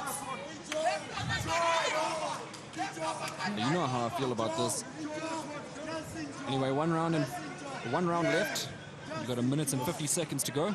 And now it looks like there's some blood flowing from that eye now. So not just the swelling, but also blood flowing from that eye.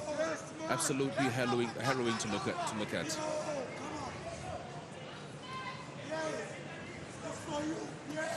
So once again, Smash with a 1-2 head movement, giving her opponent that angle. She hasn't let up her Smash. There's another ripping left hook to the body. She most definitely hasn't. And credit to her for not being, put off by a few things. She just continued to go about her business. It speaks to her mental fortitude as well, how focused and, her preparations have gone according to plan. That's one good point that we can take. No, I mean, Smash has had some amazing sparring partners getting ready for this bout. And you know how the sporting world is. You can only get better by fighting or playing against people that are better than you. And man, this is such an improved performance by Smash Hadebe. Look, I think she's going from level to level to level, and we've been seeing her growth in the sport exponential. And I think, tribute the good training camps that she's been having, a tribute to the weight division change.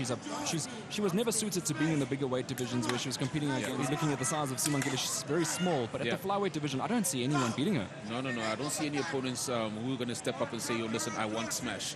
I mean, it's very telling of the people who she says that she admires. No, I mean, she mentioned Tuzumbenge, she mentioned Floyd Mayweather, Pac-Man, she mentioned Lomachenko even. And you know what? If those guys were watching Smash, they'll be very proud to say that she's the one that they look at. That indeed. Well, let's see what happens when the judges scorecards.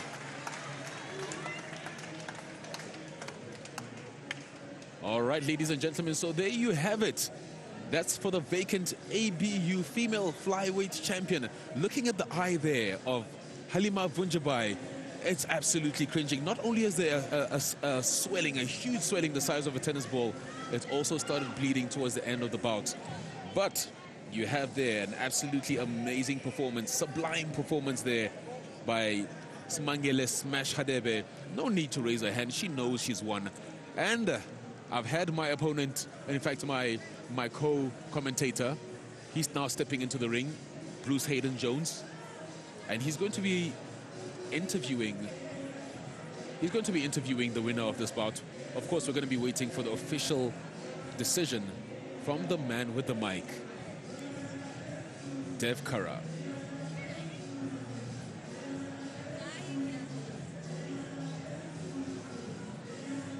And there we have the slow motion highlights, just showing the absolutely sublime performance there by Smash Hadebe. Great head movement, but also at the same time, you can see that swelling on the eye of Vunjabai.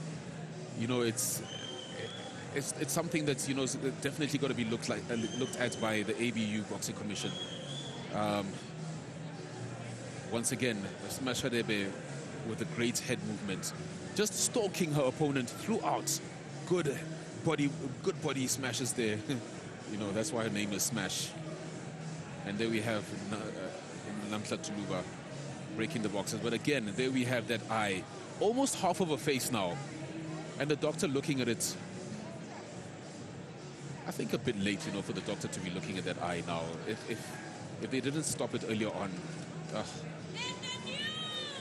And you have the crowd there coming alive, shouting the new. Of course, it was a vacant ABU female flyweight title that Hadebe and Vunjabai have been fighting for. There's acknowledgement from both fighters, Smash Hadebe and Halima Vunjabai, just paying respect. And the doctor paying close attention to that eye of Vunjabai. So, ladies and gentlemen, once again, if you want to join the conversation, please do remember to join our social pages. That's with the hashtag ESPN Africa Boxing. You can also head on down to espn.com for the action. But right now, we head on down to Devon Kara for the official decision. Ladies and gentlemen, let's give both these ladies a massive round of applause. Guts, courage in this title fight all over those 10 rounds. And we go to the judges' scorecards. Judge Spampool scores about 99 to 93. Judge Ngapai scores about 100 to 92. Judge Bechlo scores about 98 to 92. All to your winner by way of unanimous decision victory. And the new ABU Women's Flyweight Champion, fighting out of South Africa, Simangele Smash Hadebe.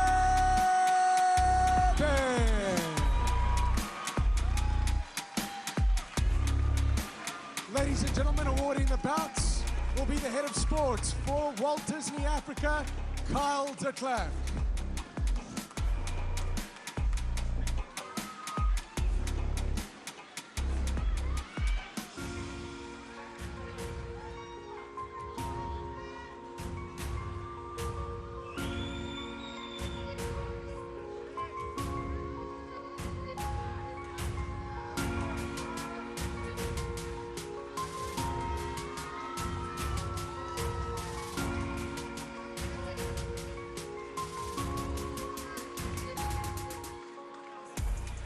All right.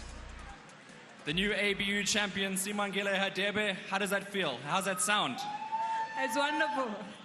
I feel great, but most of all, I thank God for everything, for keeping me until this far. And thank you to ESPN for this opportunity. Thank you to my team. Thank you, Atikali.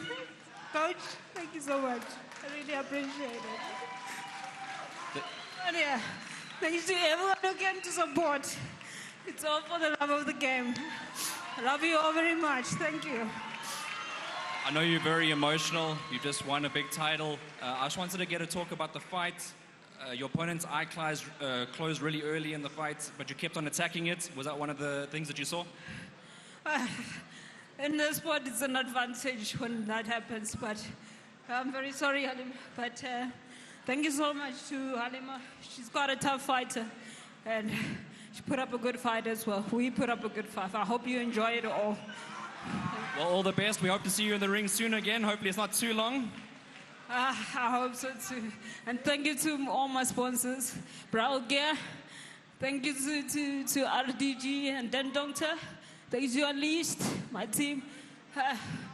Thank you to Human Nutrition. Thank you so much, guys. Thank you. All right, ladies and gentlemen, that's Simangele Smash Hadebe.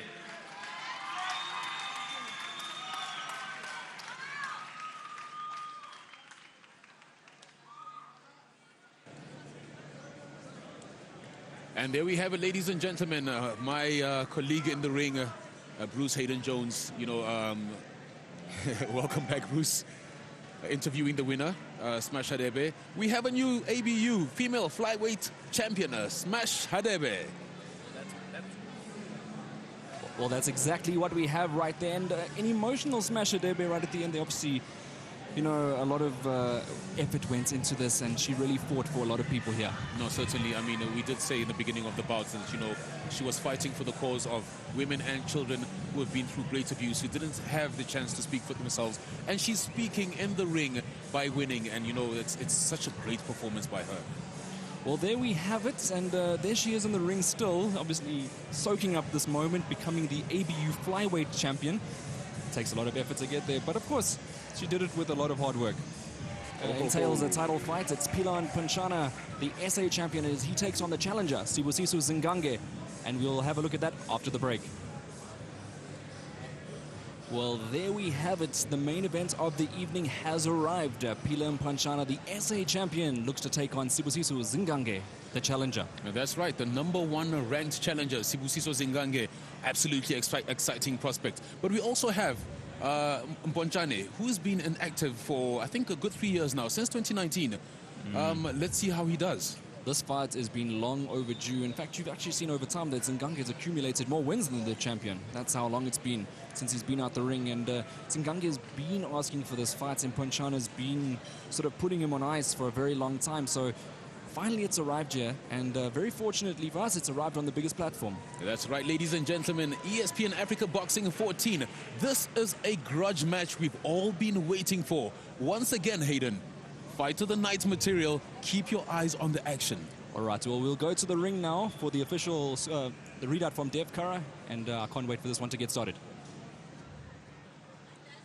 Ladies and gentlemen, you're back live. It's ESPN Africa Boxing 14, and it's now come time for the main event of the evening. 12 rounds of action for the South African Junior Lightweight Championship. At this time, I'd like to welcome to the ring first, the #1 ranked South African challenger, fighting out of Boksburg, Sibusiso Zingange.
And please welcome his opponent, the reigning and defending South African Junior Lightweight Champion, fighting out of Mdantsane, East London, Pilar Mponchana.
Ladies and gentlemen, this is a national title fight. And I call on everyone ringside to all rise for the playing of the South African national anthem.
ladies and gentlemen, it's time to create space and go for the KO. This is our main event of the evening. 12 rounds of action for the South African Junior Lightweights Championship. And it is sanctioned by Boxing South Africa, your supervisor at ringside, Boks Ramachore, your timekeeper, Jaap van Nieuwenhuizen, your ringside physicians, Doctors Hadebe and Selepe. Your three judges scoring the bout will be Pumeza Zinakile, David van Nieuwenhuizen, and Simon McCarty. And your referee in charge of the action at the bell, Tony Nyangiwe. Introducing to you first, he'll be fighting out of the red corner, making his first attempt at the South African National Championship with the trunk colors of black and white. Weighing in at a lean and ready 58.45 kilograms. His record stands 16 wins, 5 losses, 2 draws, 4 wins coming by way of knockout. He fights out of Boksburg in Gauteng. Introducing the #1 ranked championship challenging contender, Sibusiso Mapere Zingange.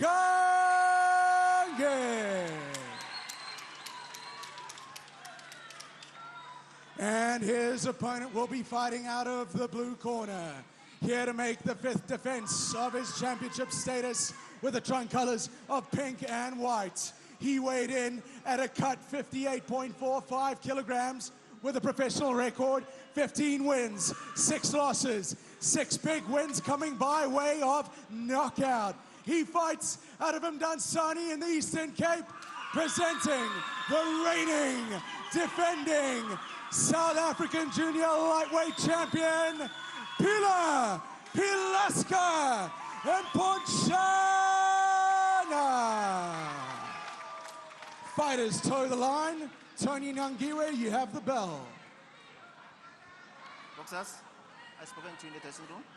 Obey my commands all the time. Shake hands, good luck. Oh, interesting. He's slapped the gloves there, Zingange, to Pila Mponchana. But that means war now. That means war. These guys are battling it out for the SA title. They've reached the top of their country's honors. Let's see who the best super featherweight is. That's right, ladies and gentlemen. It's fight night. And immediately a jab from Sibusiso Zingange there. Oh, man. This is fight of the night potential, Hayden. Absolutely excited. A long-awaited grudge match as well. Long-awaited grudge match. It's finally, it's arrived here. This is the fight that we've been wanting to see for a very, very long time. I'm expecting a very, very competitive fight. We are speaking off camera. This is a 50-50 fight for sure. No, certainly. I mean, you have Pila Mponchana. There was a slip there. Well, there we go. A slip initially. Yeah. So we have, I mean, Pila Mponchana saying that he's going to show the young man exactly how to rumble. Well, that's the thing. I mean, he's got to as the champion now. He's not that much younger than him. He's 2 years younger than him. So, you know, that comment is a bit unfounded. But and you know, Sibusiso respectfully saying, well, I know I'm the younger guy, but I'm going to bring the war. And it's a 12-round war, ladies and gentlemen. The very, very first round is what we're looking at. Well, look, this is the main event of the evening. If you haven't yet and you felt a bit shy to hashtag, do it now. Hashtag ESPN Africa Boxing to get involved in the conversation. That's right, and you can also always catch the action on ESPN.com. So far, it looks like Sibusiso Zingange is utilizing the jab, and he's coming off better than, you know, Pila right now. Yeah, look, he's pushing it. He's pushing the pace there. Pila is a very skillful boxer. He's not just going to sit in the pocket. He's very strong as well. You saw his physique. He's not a small man by any stretch of the imagination. Yeah, no, he's an extremely impressive physique right now. You know, yeah, this is really the testing ground. You know, this is, as I said, it's been building and building this fight, and you know, when it all comes together in a night, let's see who the better man is. No, certainly. I mean, you have 12 rounds to prove your grit, and this is very high-level boxing. You have, I mean, the champion and the #1 contender. Man, we are spoiled by ESPN Africa Boxing. No, we really are. I mean, the level of boxing we've seen tonight as a whole. But I mean, look at this main event. It's already started off very, very, very close. And there's an overhead shot of the fighters there. So, Sibusiso in the white and black trunks with the blonde hair. And you have the champion Pilam Ponchana. He sports the blonde hair in a lot of his fights, does Zingange. He does it especially for the fights. Very colorful character he is. It's a very close round, just skill. Look at that uppercut. Pilam Ponchana landing a good uppercut on that occasion. Beautiful uppercut, and that just follows some ripping body shots there from Pilam, from the champion. You know, Pilam's done some excellent work with regards to his ring generalship. He's moving in, he's moving out, he's landing some good, heavy, thunderous punches. Well, that's the end of round number 1. Very, very good round there from both guys. No, certainly, both guys looking extremely well conditioned. You know, I'm so impressed with the conditioning of these boxers right now. But hey, it's expected. This is a champion and the #1 contender. Well, the champion is smiling right now. He really enjoyed that first round. It's sort of a, you know, it's one of those tests early on to see if he can get matched by the challenger. Let's have a look at some of the good right hand there from Zingange. Some of the fight highlights here from the very first. And that was the slip where he fell on the advertising there. Yes, he was just giving the champion a 2-piece there. Looking good in the first round. Looking very good in the first round, but equally Imponchana looking great in the first round as well. That's right. Now waiting for that uppercut that Imponchana gave Sibusiso. Oh, it was a pearl of a shot. There it is right there. Oof, beautiful shot there by the champion. He really wanted another one there. He went fishing for that one. Round number 2. But look, very calm, composed, and collected in the corner. Ladies and gentlemen, as you can see, the crowd is allowed. And finally, after 2 years, Hayden, we have a crowd in the arena. We have a crowd in the arena. We have a happy crowd in the arena because they're watching the best boxing. Yep. And you know, Sibusiso Zingange is a crowd puller. Let's not get it mistaken. He brings in the crowd. Maybe that's Pilam Ponchana, very, very popular in Eastern Cape as well. I know this fight is happening in the city of gold, Johannesburg, where Zingange is actually the home fighter. But in saying that, Pilam Ponchana has brought quite a big crowd of his own here. No, he certainly does. I mean, he is a charismatic fighter as well. Had a lot to say before the fight about his opponent, Sibusiso Zingange. And, you know, he was very, very confident in his speech, saying that he's definitely going to dominate his opponent. Let's wait and see. Yeah, look, the fighter confidence, all the mental games before the fights, I mean, it all leads into this and how boxers approach fights. Who's mentally stronger? Because, I mean, let's face it, anyone can get fit. Yep, anyone can get fit, but it's more than just physical fitness. It's the mental fitness. It's the preparation. It's knowing exactly how your opponent is going to fight. It's reading them and studying them before you get into the ring. There's a lot that comes in for the fighters before you get in the ring. Good left hook to the body there from Zingange. Testing out Pilam Ponchana's body early on, and then landing with a good right hand there as well. Some good shots in this round from Sibusiso Zingange. Very good, some beautiful technical boxing there. You know, just evading Pila's shots and making him punish and punishing him for missing. So Hayden, how do you see?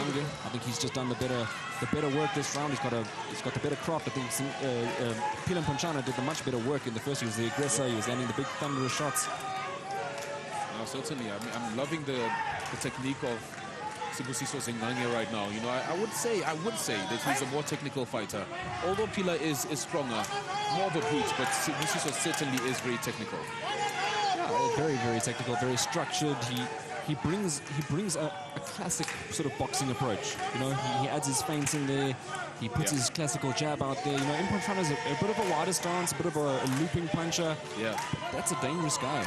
Very, very dangerous. At the same time, you have a very elusive Sibusiso Zingange. You know, and also, you know, you have the showmanship. Oh, there's a beautiful shot off the break. You see Pilam Ponchana just checking Zingange. He says, hey, did you feel that? I love the showmanship. He definitely felt that one. Now this is a fight, ladies and gentlemen. This is a big fight here for the SA title, the super featherweight division. That's right, and the crowd has come alive right here in Johannesburg, the city of gold in South Africa. Well, you see the bigger guy, Pilam Ponchana, is just asserting his weight. I'm pretty sure when he rehydrated, he's definitely heavier than Zingange is now. No, certainly is bigger than him, especially if you're looking at them live from ringside. Well, look, I'm not going to change my... when you ask me what I thought so far, I am going to go 1-1 so far. I think that's a fair assessment of the fight. It's looking very, very... How much time does the fighter get? Well, the referee is now asking all the judges, did anyone see if it was a legitimate low blow Well, it's difficult to say that it wasn't a low blow. I know a fighter like Sibusiso Zingange wouldn't just go down and start wincing like that. He's not that type of character. Well, you asked me a question. It's 5 minutes. They get to recover, and if they can't, the fight will come to an end. But I'm pretty sure that he's looking in quite bad pain. But I'm pretty sure with 5 minutes, he'll be fine. In fact, he's already said he's willing to continue. Oh, what a warrior is Sibusiso Zingange. So just getting a warning as a champion. Keep your boxes, your punches above the belt. So kudos to Sibusiso Zingange. He was looking good just before this, and he's still looking good now. Well, I see. I noticed that there wasn't any sort of, apology from Impanchana. He's here for business. Yeah, no, I mean, I doubt there was any ill intent as well from the champion Impanchana with that low blow. But quite often you will find that, if you get there's a good jab from Sibusiso, back to the painting. But you'll find it's getting rough. Well, Zingange is taking exactly where he left off from before the low blow. He's taking that back to the point. Taking the fight to the champion, and this is what you need to do if you want that title. For all those boxers watching at home, those guys who feel that they were hard done by with decisions, judges' decisions. This is what you need to do as a challenger. You need to bring the action to the champion. Yeah, there's no having a close fight with a challenger. You've got to definitely, in order to be the champion, you've got to thoroughly beat the champion. It needs to be a convincing win, especially in the eyes of the judges. I'm liking the work of Zingange this round. I think he's a lot more active than the first round. I think he definitely lost that one. But great left hook, Zingange. So Zingange looks to be taking advantage of the exchange on the inner in the pocket, looking good. He knows it's a fight. Wow, Impanchana is throwing, but is landing on the guards, and Zingange is just teeing off now. Oh man! Oh, uppercut! Beautiful uppercut there from Zingange. He's looking good. The champion looks to be. He looks hurt. He's looking hurt. He's not sure exactly what's going on. Oh, Zingange is putting the pressure down there. Such beautiful head work from Zingange over there. But look at Impanchana. He's coming forward. He's trying to show the challenger that those shots meant nothing. However, coming forward, you need to punish your opponent. And look at that. He's not doing it. Zingange is making his opponent, the champion, miss. And Zingange has leveled up a lot. In his last couple of fights, he's leveled up. What a beautiful performance so far by Sibusiso Zingange. Wow, good jab right there as well. The man Mbere. Wow. Dare I say that was the best round of the night? No, certainly. Look, I called it. It might be found a fight of the night, But, man, Sibusiso is looking extremely impressive right now. Champion, looking bewildered. Looking bewildered. Round number 3 definitely didn't go the champion's way. No, certainly not. I mean, the champion right now is looking like the challenger. Let's admire some of that. Good shot there from Impanchana, just admiring some of the work that he was doing in the early stages of this round. No, certainly, but you know what? He had more misses than hits, the champion. Well, that's the low blow that happened right there. Impanchana looked a bit confused, but Zingange's reaction, I don't think a man would react like that unless legitimately hurt. And the fact that he got up afterwards means there was a pearl of a left hook, means he was actually, in serious pain. No, he really was hurt. I mean, somebody of Zingange's character certainly wouldn't fake that. So as we have a look back at that round, it was a fantastic action-packed round, full of highlights. I was hoping to see that low blow again, but yeah. Back to the 4th round. Well, there we go. Round number 4 underway. Big leather being traded here. Big left hand there from the champion. Impanchana he's come out of the corner with absolute steam. He wants to go. Wow, they are going at it. There's no hold up. Okay, I don't understand why they're being. Well, the referee's saying it's boxing, not fighting, apparently. But I mean, this at the end of the day, guys, go! Big shot there, Zingange. Guys got to do what they got to do. Looks like he stumbled the champion there a little bit. You know what? Earlier on, I feel the referee is a bit, he's interfering a bit too much. Yeah, that's the thing. It's not about the official. It's about the guys in the ring. So, I mean, it's war. As best as possible, let the fighters flow. Yeah. Let the fight flow. Let the boxers fight. If it's a brawl, let it be a brawl. There are different styles. One might have a boxer, you might have a brawler. Yeah. They're swinging and they're looking to knock each other's blocks off. Wow, I'm thoroughly enjoying this display. I feel like the referee is getting in the way of this fight. It is Zingange with a good jab on that occasion.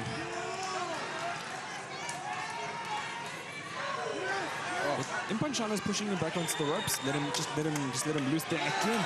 These big shots from Zingange. I feel like the quality punches are coming from Zingange even more. There's a good body shot. I think that with Pila missing those shots, it's tiring. Like, I mean, that was a jab with hardly any power, and Pila's already stumbling. One thing I've noticed is that Sibusiso Zingange is going a bit more to the body, and the champion doesn't like that a lot. He doesn't like that, and that could also be the fact that he hasn't been in the ring for a very long time. Since his loss to Kanile Bulana. Yep, I mean, some would say ring rust is just a rumor, but I think we're starting to see a bit of that now.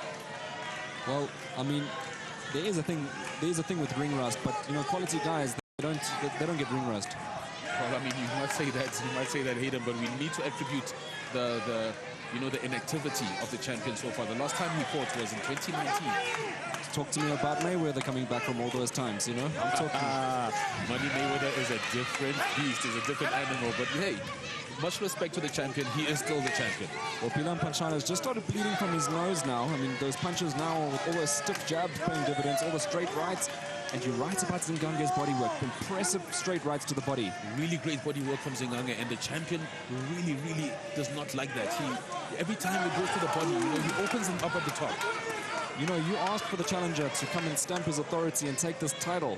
He's coming for it. He's really coming for this. And you can see the focus on Zingange's eyes. Oh, he's making the champion miss and punishing him for those misses. I do not think the champion was ready for this form of Zingange. He wasn't ready for this version of Zingange. Well, that's another round in the bag for Sibusiso Zingange. 3 rounds to 1 on my unofficial scorecard. I certainly do agree to that. 3 rounds to 1, obviously, unofficially.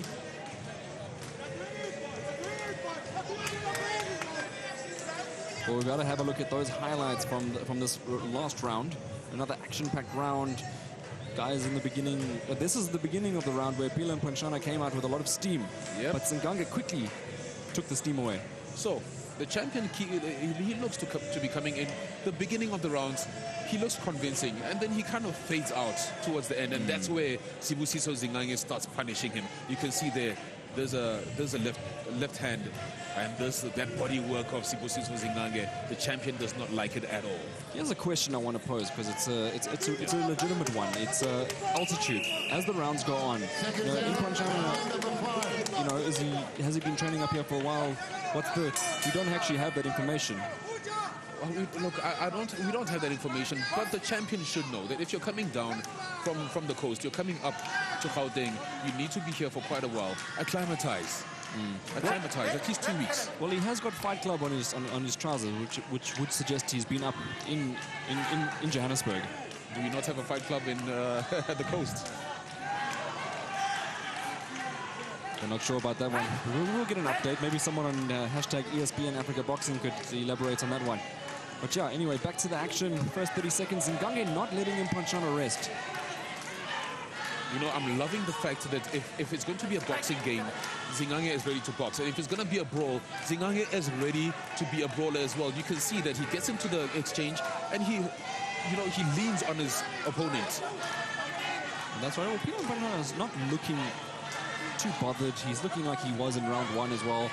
It's just that the punches are not connecting the way he'd like them to. Look, he's landing good shot there from Impanchana, but then gets landed. Oh, my goodness, the right. And he's even parrying the champion's jabs. Oh, there we go. And then you see what Impanchana did. He made him miss, but then he didn't get away from the second shots.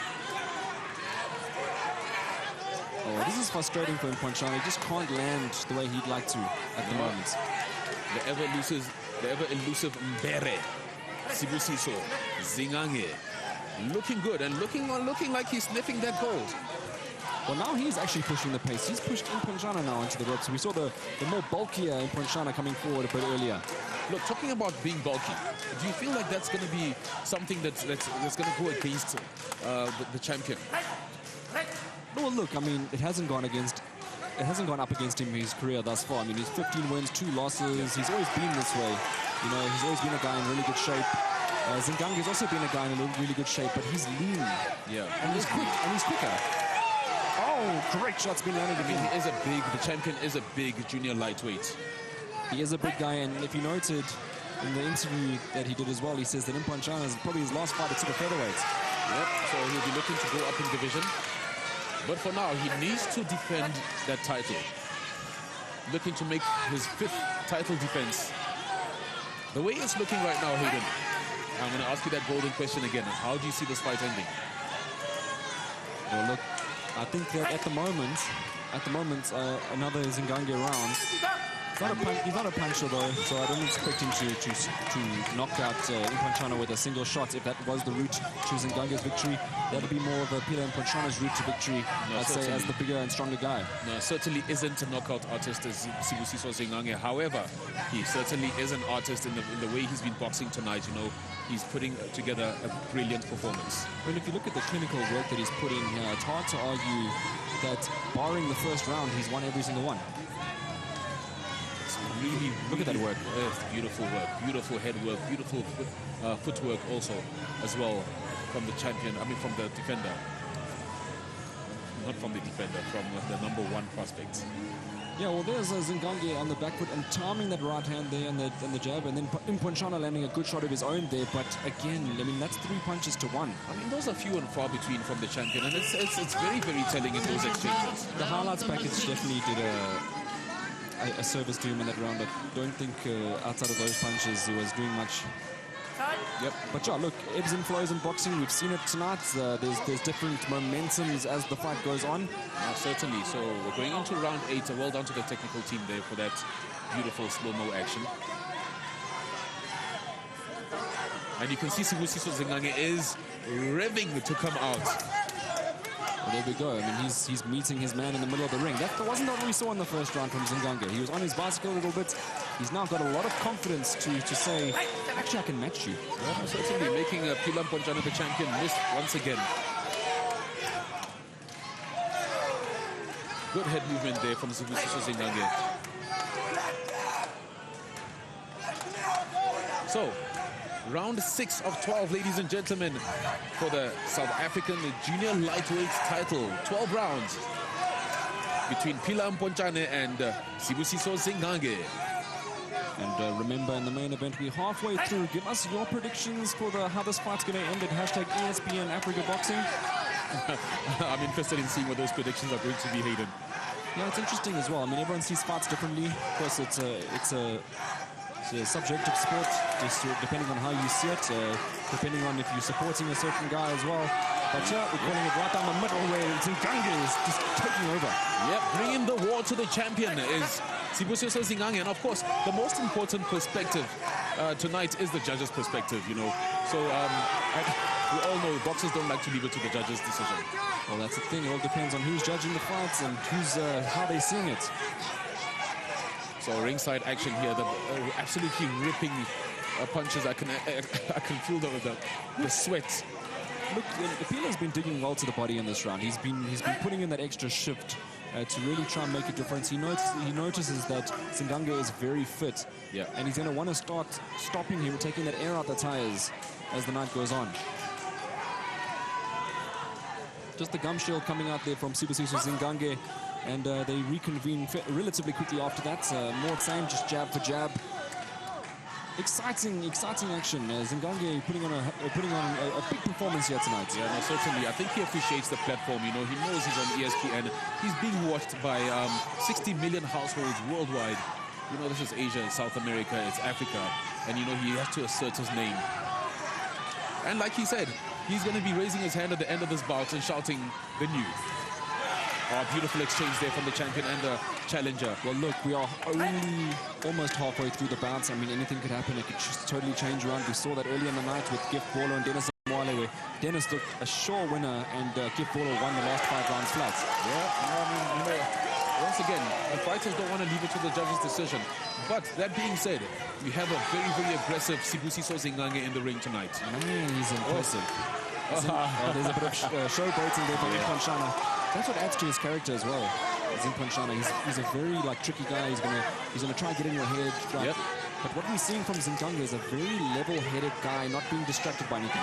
Very level-headed, very composed. He knows exactly what he wants. He's focused. You can see it in his eyes. He's keeping his eyes on the gold. And there we have round 6, ladies and gentlemen, going into 7. Well, there we have it. As you said, halfway through the fight, round number 6 is in the bag. You know, you asked me, what do you think? It looks like Sibusiso Zingange is going to take this one. He's looking good. He's looking hungry. He's making the champion miss, you know, and he's punishing the champion for missing. Look at that action. And he's got some really, really good body work as well, Hayden. Do you think that, you know, that it's one-way traffic, or is there a couple of rounds maybe being a little bit harsh on the champion? I don't feel I'm being harsh on the champion. The champion still has to assert himself as the champion. However, that being said, we all know that as the challenger, you need to bring the fight to the champion, and Sibusiso Zingange is definitely doing that tonight. Yeah, you're right. So we mentioned that very early in the show that he's got to bring everything to rip that SA title away. Pila's defended it 4 times now. I mean, he's a legitimate champion. He's been around. You know, he's not just going to give it up easy. And that's exactly why Zingange has had to perform at the level that he has done tonight. Certainly. The guys are looking slightly wary. Sibusiso Zingange has got a little bit of a swelling on his under his left eye. But I'm sure that's not going to bother him. Yeah, that swelling has started to emerge now. That sort of looks like a punishment over time of just those same punches landing in the same areas. Yeah, Zingange backed up against the ropes there, and now Pila's looking to just stalk him a little bit. And I think the corner of Pila Mponchane says, listen, we have to start sitting on top of him now. We can't allow him just to sit and pick us off. I mean, being the bigger, bulkier of the two, you'd expect Pila Mponchane to be the brute, and within the exchanges and within holding, to hang on him, just like that. Well, I mean, everyone knows that if you're putting someone's head under your arm, you're trying to tie them. Oh, beautiful right hand there from Sibusiso Zingange, catching the attention of the champion. That's what we've been getting all night, those highlight reel punches from Sibusiso Zingange. Oh man, it's going to be a beautiful highlight reel. You're right, Hayden, from Sibusiso Zingange. Mixing up his punches there, putting in that uppercut in the mix. Just keeps his opponents guessing. You know, the champion is under a lot of pressure right now because he must know deep down how deep he's going to have to dig to pull this one out. No, certainly. I mean, the man standing in front of him in the form of Sibusiso Zingange is no walkover, and he can feel that. Sibusiso isn't just a fighter. He's got a lot of power behind his punches as well. And they're still very crisp at this point in the bout. Yeah, look, he's just and there's Pila just holding. The referee's got to have a word with Pila Mponchane. You've got to stop doing that at some point. You know, you're getting tagged and you're getting frustrated. You can't just grab someone's neck. Look, if you are Pila Mponchane right now and you got clocked by that right from Sibusiso Zingange, I think you'd be holding right now. And it's a strategy. Well, what a fight this is, man. This is a potential changing of the title. Yeah, I feel like Sibusiso Zingange can smell the gold, He smells he's very, very close to it. And as we talk about that swelling under the eye... Oh, there he goes down! Zingange has dropped Mponchane. We have a count, ladies and gentlemen. The champion is shaking his head. He does not agree with that knockdown. But in the opposite corner, we have Sibusiso Zingange. He's very cool, he's calm, he's collected, he can smell that blood, he can smell the balls. Well, that will not help Mponchane anymore. That will not help him at all. Not at all. So we had the champion shaking his head, disagreeing with that knockdown.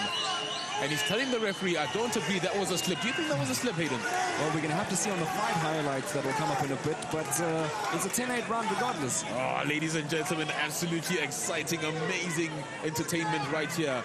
With ESPN Boxing Africa 14, we have the main event of the evening. It's Pila Mponchane, the champion, versus Sibusiso Zingange, #1 ranked contender. And it looks like Sibusiso Zingange might be smelling gold. Oh, look at that, Hayden. Ripping right there by the challenger. It's so nice sitting back here and admiring the work of a guy that's at the top of his game at the moment, a guy that's in form, looking to make a move up the ladder. What a beautiful boxer in the form of Zingange. And there we have it. It definitely is a knockdown. There we go. Funny thing is, that jab that was a knockdown was actually off Sibusiso's back foot. Sometimes you walk into punches. Let's have a look at that. Yeah, look, I mean, it is a punch. He's gone down. It's a knockdown. It's not, yes, he might have stumbled over and maybe it wasn't the hardest punch in the world, but if someone punches you and you go down, it's a knockdown. So we're looking at a 10-8 round there. We're looking at a 10-8 round, which obviously makes Pilan Panchana's job a whole lot harder. Oh, man. If it wasn't already. Here comes the champion. He needs to dig deep. He needs to know that right now he certainly is behind, because the earlier rounds didn't go to him as well. They most certainly didn't. And like I said, round one. That's what I've got to tell us. No, certainly. And the crowd is coming alive now, ladies and gentlemen. I don't know if you guys can hear them, but they're behind me. They are singing. I see a few guys in the crowd calling for rabbit punches by the champion. Yeah, most definitely. I think the champions got the crowd up and moving the way they are. I mean, I don't think the crowd would be this excited if Zingange wasn't doing so well against Mponchana. Yes, I think it's more the challenger than the champion that's got the crowd. That's correct. I actually said the wrong one. But again, there we go. Oh, the challenger looking good. And it looks like the jabs are so effective that they're making the champion, it's blocking the champion's feet. Cleaner fight between the two men. Yeah, and Panchana's got no answers for Zingange at the moment. I'm seeing him, he's trying, but he just doesn't have the right key for the lock. No, certainly. I mean, the champion is looking bewildered. He's wondering what the heck is going on here. How come I can't touch this man? Sibusiso Zingange tonight is looking really, really good. He's looking sublime. He's elusive. He's got the great head movement that you're looking for. He's got that footwork. You're right. He's done everything. He's done everything to a T. He's also put on a similar clinic that we saw earlier in the night from our new ABU female champion, Simangile Hadebe. Smash Hadebe. Congratulations to her once again. But now, the fight's at hand, ladies and gentlemen. The main event for the junior lightweight South African title. We literally got them right by the commentary box because he's slugging it out. The champion putting his pressure on Zingange. But Zingange returning with a pearl of the left hook. What a beautiful left hook there from Zingange. All right, so they're tying up again. It looks like the referee is getting in there. You know, he likes, his style is a very neat fight. But I mean, look, the guys are brawling. You need to allow them to, even on the break, the guys are going to be releasing hands, you know, so you have to let them hold a little bit. Still a strategy. Oh, goodness. These punches that are coming in from Zingange. Look, Zingange is looking absolutely determined. He's on the front foot right now. The champion is on the back foot. And he's not holding up. He keeps putting the pressure. He's sticking to his game plan. Obviously, they worked on something in the camp. Oh, uppercut. Oh, yes. And it looks like the crowd is coming alive because Zingange is putting on a show right now, ripping uppercuts to the champion. And he's showing him, there we go, Sibusiso Zingange. Zingange is a crowd favorite. Nodding his head at the champion, saying, I want that gold. And he's saying, and the new in his head. I can tell in his head, he's saying, and the new, there you go. You see him there. Well, Pilan Panchana, as you can see, he's looking exhausted in the corner there. He's looking worse for wear. He's not looking as he did in round number one. Certainly not. And you know, the pressure of the two is definitely Sibusiso Zingange. Zingange, if you're noticing, his jab is also like very similar to the female fight. He's also jabbing on the injured eye of Pilan Panchana.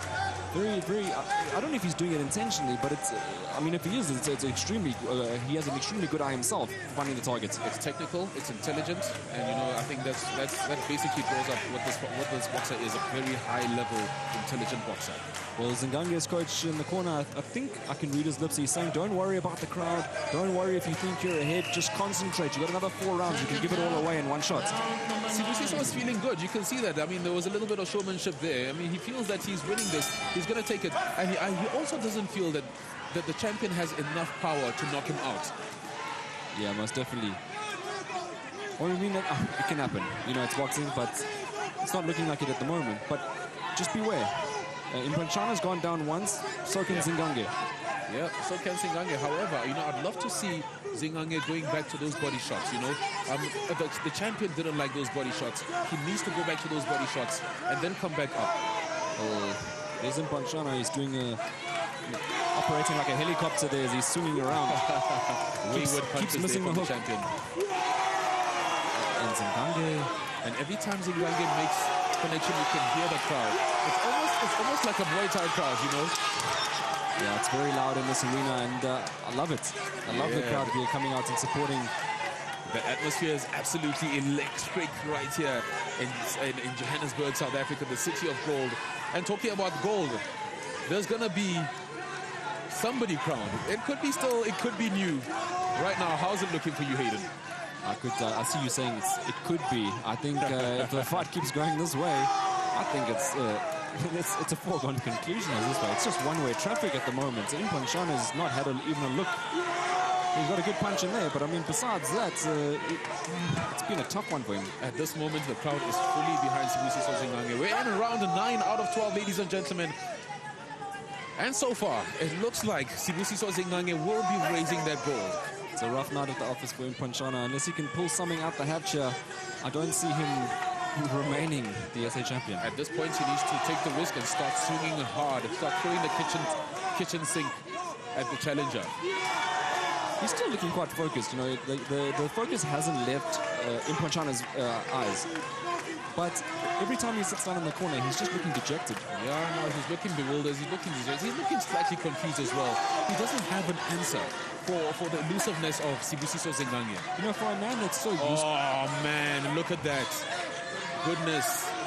Late on the break, and on top of that, it was a low blow. Sibusiso Zingange shaking his head. He is not pleased with that, and he feels, you know, he looks at it and he feels like, now the champion now is, you know, he's taking liberties. Well, that's the actions of a frustrated man, a man that's not getting his way, a man that's sulking. He's throwing his toys out the pram. Yeah, no, certainly, you know. Oh, great right.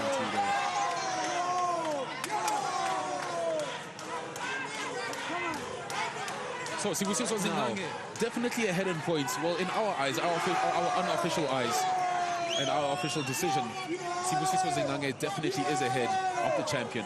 Yeah, it doesn't require a great pair of eyes to identify who's winning this fight. Great uppercut! Beautiful uppercut there from the challenger. Looking good, looking amazing. You know, one thing about Sibusiso, he does not do the work and sit back and admire his work. He goes in and keeps on working hard. That's a breath of fresh air. This is why the guys are championship level. Oh my goodness, look at that, ladies and gentlemen. Towards the end of the fight, there's the champion. He doesn't know what's going on. There's a smile on his face. Wow. I mean, can you even hear yourself talking right now? It's crazy. And that uppercut at the last second of the round, I think got the attention of the champion. We have 2 more rounds to go. I think this camera needs to be on the crowd to see everyone here. This is absolutely amazing. Finally, we have the crowd. There we go. We have the crowd in the arena after 2 years of lockdown in South Africa. It's been a really, really hard time for boxing in South Africa. And finally, ESPN is the saving warrior. Well, there we go. Look at those shots, and then just making Impanchana miss again. Must be very tiring missing those hook shots. I mean, all that muscle that Impanchana is carrying. Yeah. Not just missing, but being punished for the misses. Zingange has been so calculated tonight. A big, as I said earlier in the fight, he's increased his level substantially. Oh, there was that shot again. Late shot. Let's have a look at that. That's blatant. Oh goodness, that is absolutely blatant. I'm surprised the referee didn't have take a point from that occasion. I mean, that's blatant. Really should have. Oh, ripping uppercut. You saw those. You saw his eyeballs rolling back after that uppercut. That was a serious shot right there. And that wasn't the only uppercut. There was one right at the end of the round. And I think, you know, Sibusiso Zingange has... Ooh, step jab. Zingange. I mean, even starting in round number 10. Yeah. I mean, he hasn't let up. He's not going to let Impanchana back into this fight no matter what. Yeah, no, his pressure has been relentless as Zingange. He wants that gold. He says he's going to be the new champion. And his performance certainly has said that. There's Impanchana falling short to the jab on that occasion.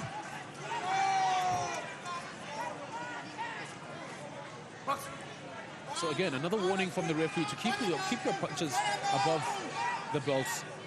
And a warning to the champion. It's going to be a hard night if the fight continues like this for Impanchana spectators. Yeah, certainly. And you know what? Sibusiso Zingange giving the angles again, making the champion miss. But you know what I said earlier in the night, Koto? All it takes is one shot to just level everything. And you know, the funny thing is, Hayden, you know, we have deemed Sibusiso Zingange to not be the power puncher. However, again, we have something, a punch, and it's on the jab, almost putting the champion down. The jab is the one that's putting him and making him wobble several times that we haven't seen from Zingange before. I've never seen him throw this much power before. The champion's in trouble here. Oh, the champion is there. He's on wobbly legs, ladies and gentlemen. Sibusiso can smell it. All he needs to do right now is compose himself. He needs to compose himself.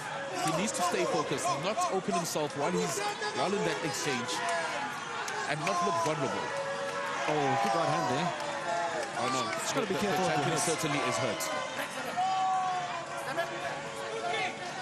We're going to see Zingange just keep pushing the pace, keep sitting on top of his opponent in Ponchana, the champion. Yes, Zingange bringing the fight to the champion, and this is what you need as a challenger. You got to bring it, and it looks like the fat lady might be singing over here. It's getting close. We have round 10 at 50 seconds left in the 10th round. These are some big shots, man. This is some serious leather right here. Man, Sibusiso Zingange has really brought it to the champion. The champion is looking bewildered once again. He's not sure exactly what's going on. Man, he's looking defeated, to tell the truth. Zingange has just elevated his status because not only is he beating in Ponchana, he's destroying in Ponchana. No, certainly, you know, the man Mbere, Sibusiso Zingange, showing his grit, showing his worth, showing that he wants that championship, ladies and gentlemen. He wants that junior lightweight gold.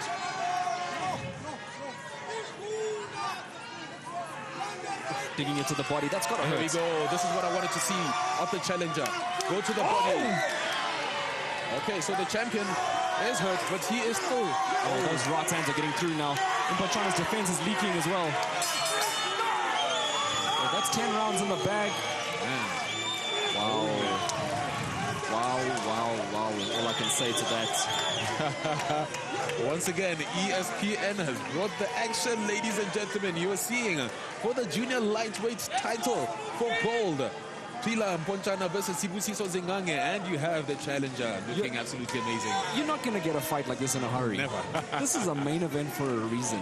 I mean, just wow. So let's take a look at the slow motion action. Just appreciating the work that's on display. You know, the craft, the craftsmanship. Let's have a look at some of that. There was that jab that wobbled in Ponchana again. You know, his legs are not there at the moment. It's been 3 quality jabs. It's just questioning the chin of the champion, Pila Ponchana. Well, now they say we're entering the championship rounds. Round 11, round 12.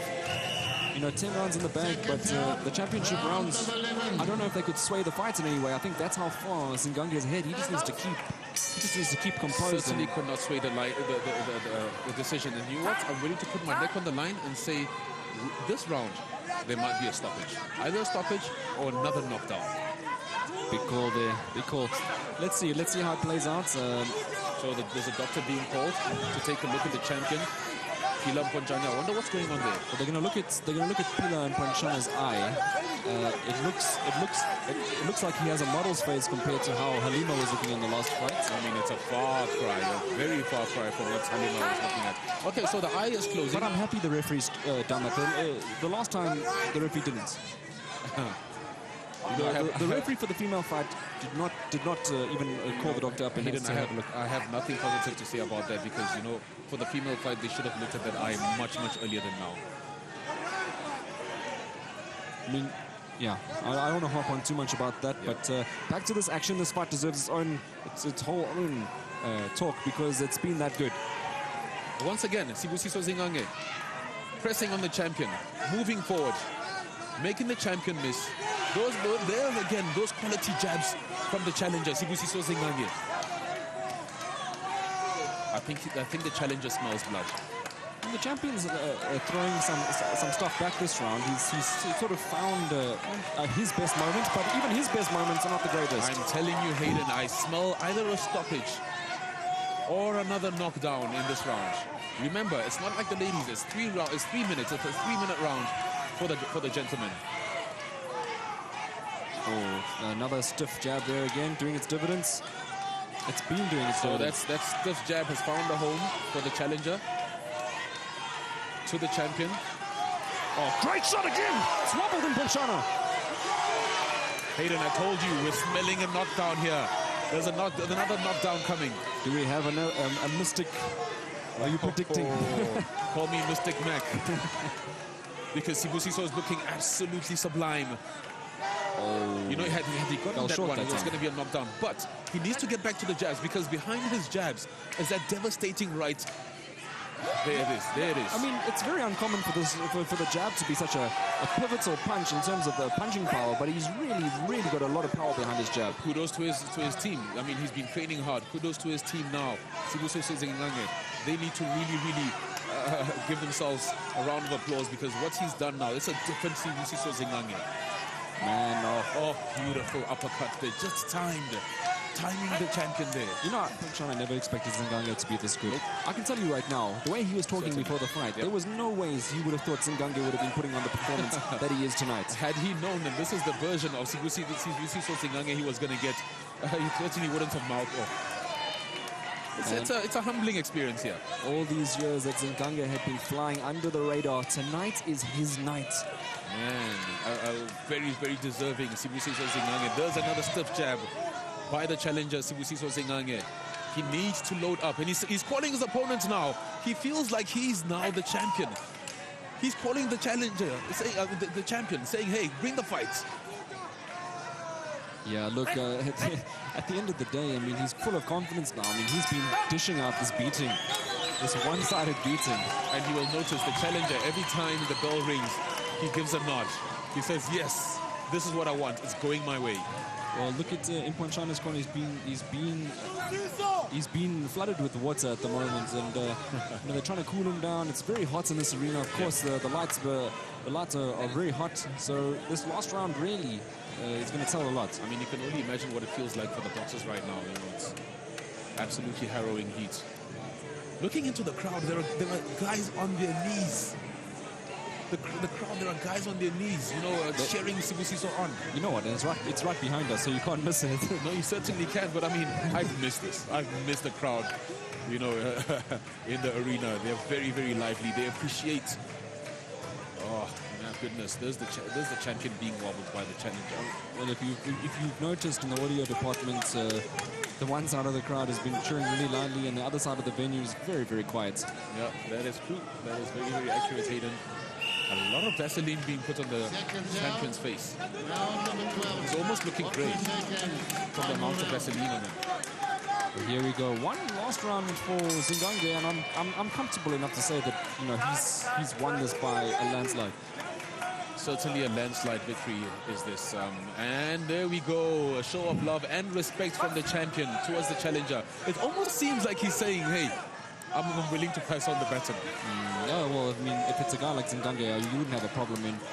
We mentioned it. He's really come to win this belt tonight, and I'm pretty sure he's done that quite comfortably. Yeah, great respect to the champion. I mean, recognizing that his opponent, the challenger, Sibusiso Zingange, has brought the fight to him. It's been a great fight. And you know what? Like I said in the beginning, this is fight of the night material. Certainly is. Yeah, look, there's been some good fights, and if you want to get any last words in, hashtag ESPN Africa Boxing. Do it on all 3 social media platforms: Facebook, Instagram, and Twitter. That's right, and if you want to catch the highlights and any action, go straight to ESPN.com. Don't be shy, get involved right now. There's 1 minute left in round number 12, the final round. Well, according to our time, remember, it's 3 minutes. It's 3 minutes for the gentleman, so there would be about 2 minutes left. Very good jab there by the challenger. The crowd has still come alive there. You know, it's absolutely electric right here in the arena in Johannesburg, South Africa. Yeah, absolutely, it's been electric the whole night. I mean, as soon as Zingange walked out, as soon as Imponchana walked out, the 2 guys, they equally got very good entrances. That's when the night really got electric. I mean, it was going, it was building, but when these 2 guys stepped into the arena, the roof popped off the place. No, certainly, and it's been a legit performance by Sibusiso Zingange, and I think the crowd absolutely appreciates that. You know, they're still singing behind us here. No, I'm very comfortable. In saying, no, it's an easy one to call this one. It wasn't a very difficult fight to call. It wasn't difficult, but hey, let's not take away from the champion. And you can hear the crowd shouting, and the new. Well, there we go. And much respect to Pilon Ponchana. He had a very good reign as the South African champion. Yeah, I mean, he was looking to make his fifth title defense. However, he looks like he's going to get derailed by the very, very hungry, very elusive, very exciting Sibusiso Zingange. Well, that's the thing. There's a couple more seconds on the clock. We're just going to have to wait and see. I know that the crowd's going to want to do a countdown as well for their men Zingange. Yep. I think there's a feeling in the venue that there's a passing. So Zingange is telling his opponents, bring it on, bring it on. There we go, the showmanship that we're looking for. Beautiful, beautiful left hook there from Sibusiso Zingange. He can smell blood, he can smell that gold. It's very, very near, ladies and gentlemen. And he is a very, very deserving challenger. If he's going to be raising that gold, man oh man. Oh, great shot, Sibusiso Zingange. Uppercut, wobbled Pilon Ponchana there. I feel like I've said that a lot tonight. You have it. And there you have it, ladies and gentlemen. ESPN Africa Boxing 14. Sibusiso Zingange on the floor in celebration. There's his corner there. They feel, there we go, raising him up in the air. They feel like he's the one who's taken the champion or the championship. He's going to be the new champion. And there we have the potential new junior lightweight South African champion, Sibusiso Zingange. Like I said, potential. We haven't had yet the official scorecard. But there we also have the current champion, Pilon Ponchana. He's looking bewildered, to be honest. You know, he's not raising his hand. He looks disheartened. There's his corner just talking to him there.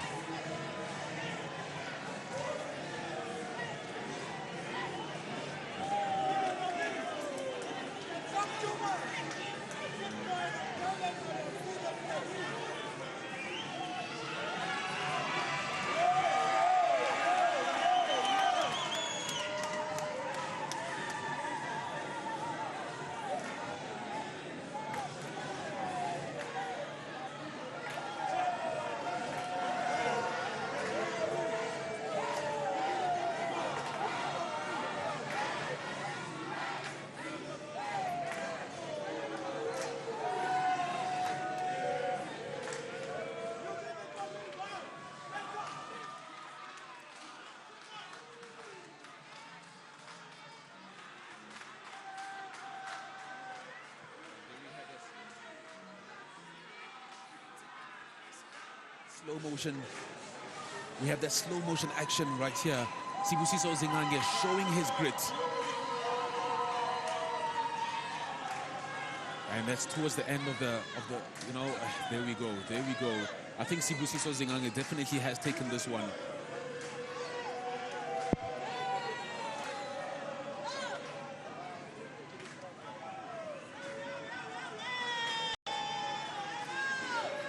All right, so there we have Sibusiso Zingange in the ring. He's right next to the referee.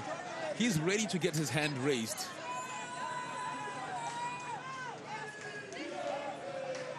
Ladies and gentlemen, for the final time this evening, a massive round of applause for these two warriors. Before I read out the scores, I'd like to welcome the fresh faces at Boxing South Africa joining us in the ring. CEO of Boxing South Africa, Eric Sitoli, and he's joined by the COO of Boxing South Africa, Mandla Nhlanganiso, who's going to be belting the champion. And without further ado, we go to the judges' scorecards. Judge Pumeza Sinikile scores the bout 120 to 107. David van Ebenezen scores the bout 118 to 109. Simon McCarty scores the bout 120 to 109. All to your winner by way of unanimous decision victory. And new South African Junior Lightweight Champion, Sibusiso Zingange.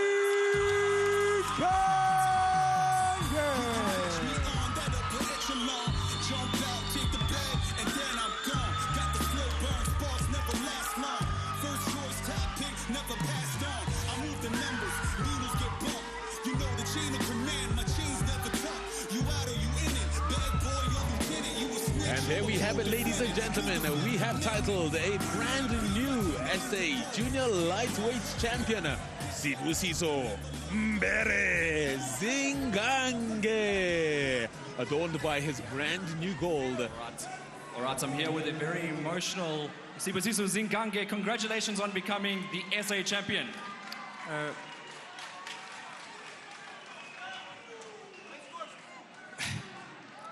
First and foremost, I would like to thank my family and the supporters who came from Ramaphosa to come and watch me. And thank you to the Almighty God. Thank you to ESPN Africa for the opportunity. Thank you to my sponsors, Mr. Bongles, to my team. Thank you very much, guys. Just want to thank everyone in the building. It was a nice evening today. Not just did you beat the former SA champion, you put on the best performance that anyone has ever done against him. How does that make you feel? It makes me feel very, very proud, you know. I did this for Andre Taser. I hope he's watching me where he is right now. May his soul rest in peace. And to the late people, may his soul rest in peace to everyone else. And God bless everyone.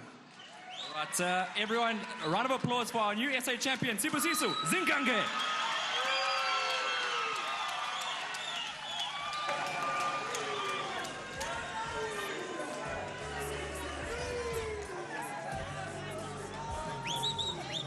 And there we have it, ladies and gentlemen. We have a new junior lightweight champion. Welcome back, Hayden. Thank you very much for that interview. It was absolutely amazing. A very, very emotional Sibusiso Zingange. Well, that's it. I mean, he's a very deserving SA champion. The judges agreed with us. It was a one-sided show.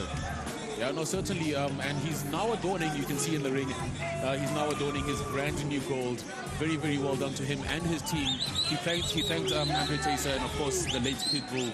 And, you know, very respectful man. He's going to make him the absolutely respectful, charismatic champion. Well, he's a class act, and good to have him as the South African super featherweight champion. We look forward to seeing him on numerous defenses. He put on a class act tonight, and we're expecting that more and more and more. All right, and that's a wrap for the evening. It's been such a good one. ESPN Africa Boxing 14, thank you for tuning in. We'll see you again soon.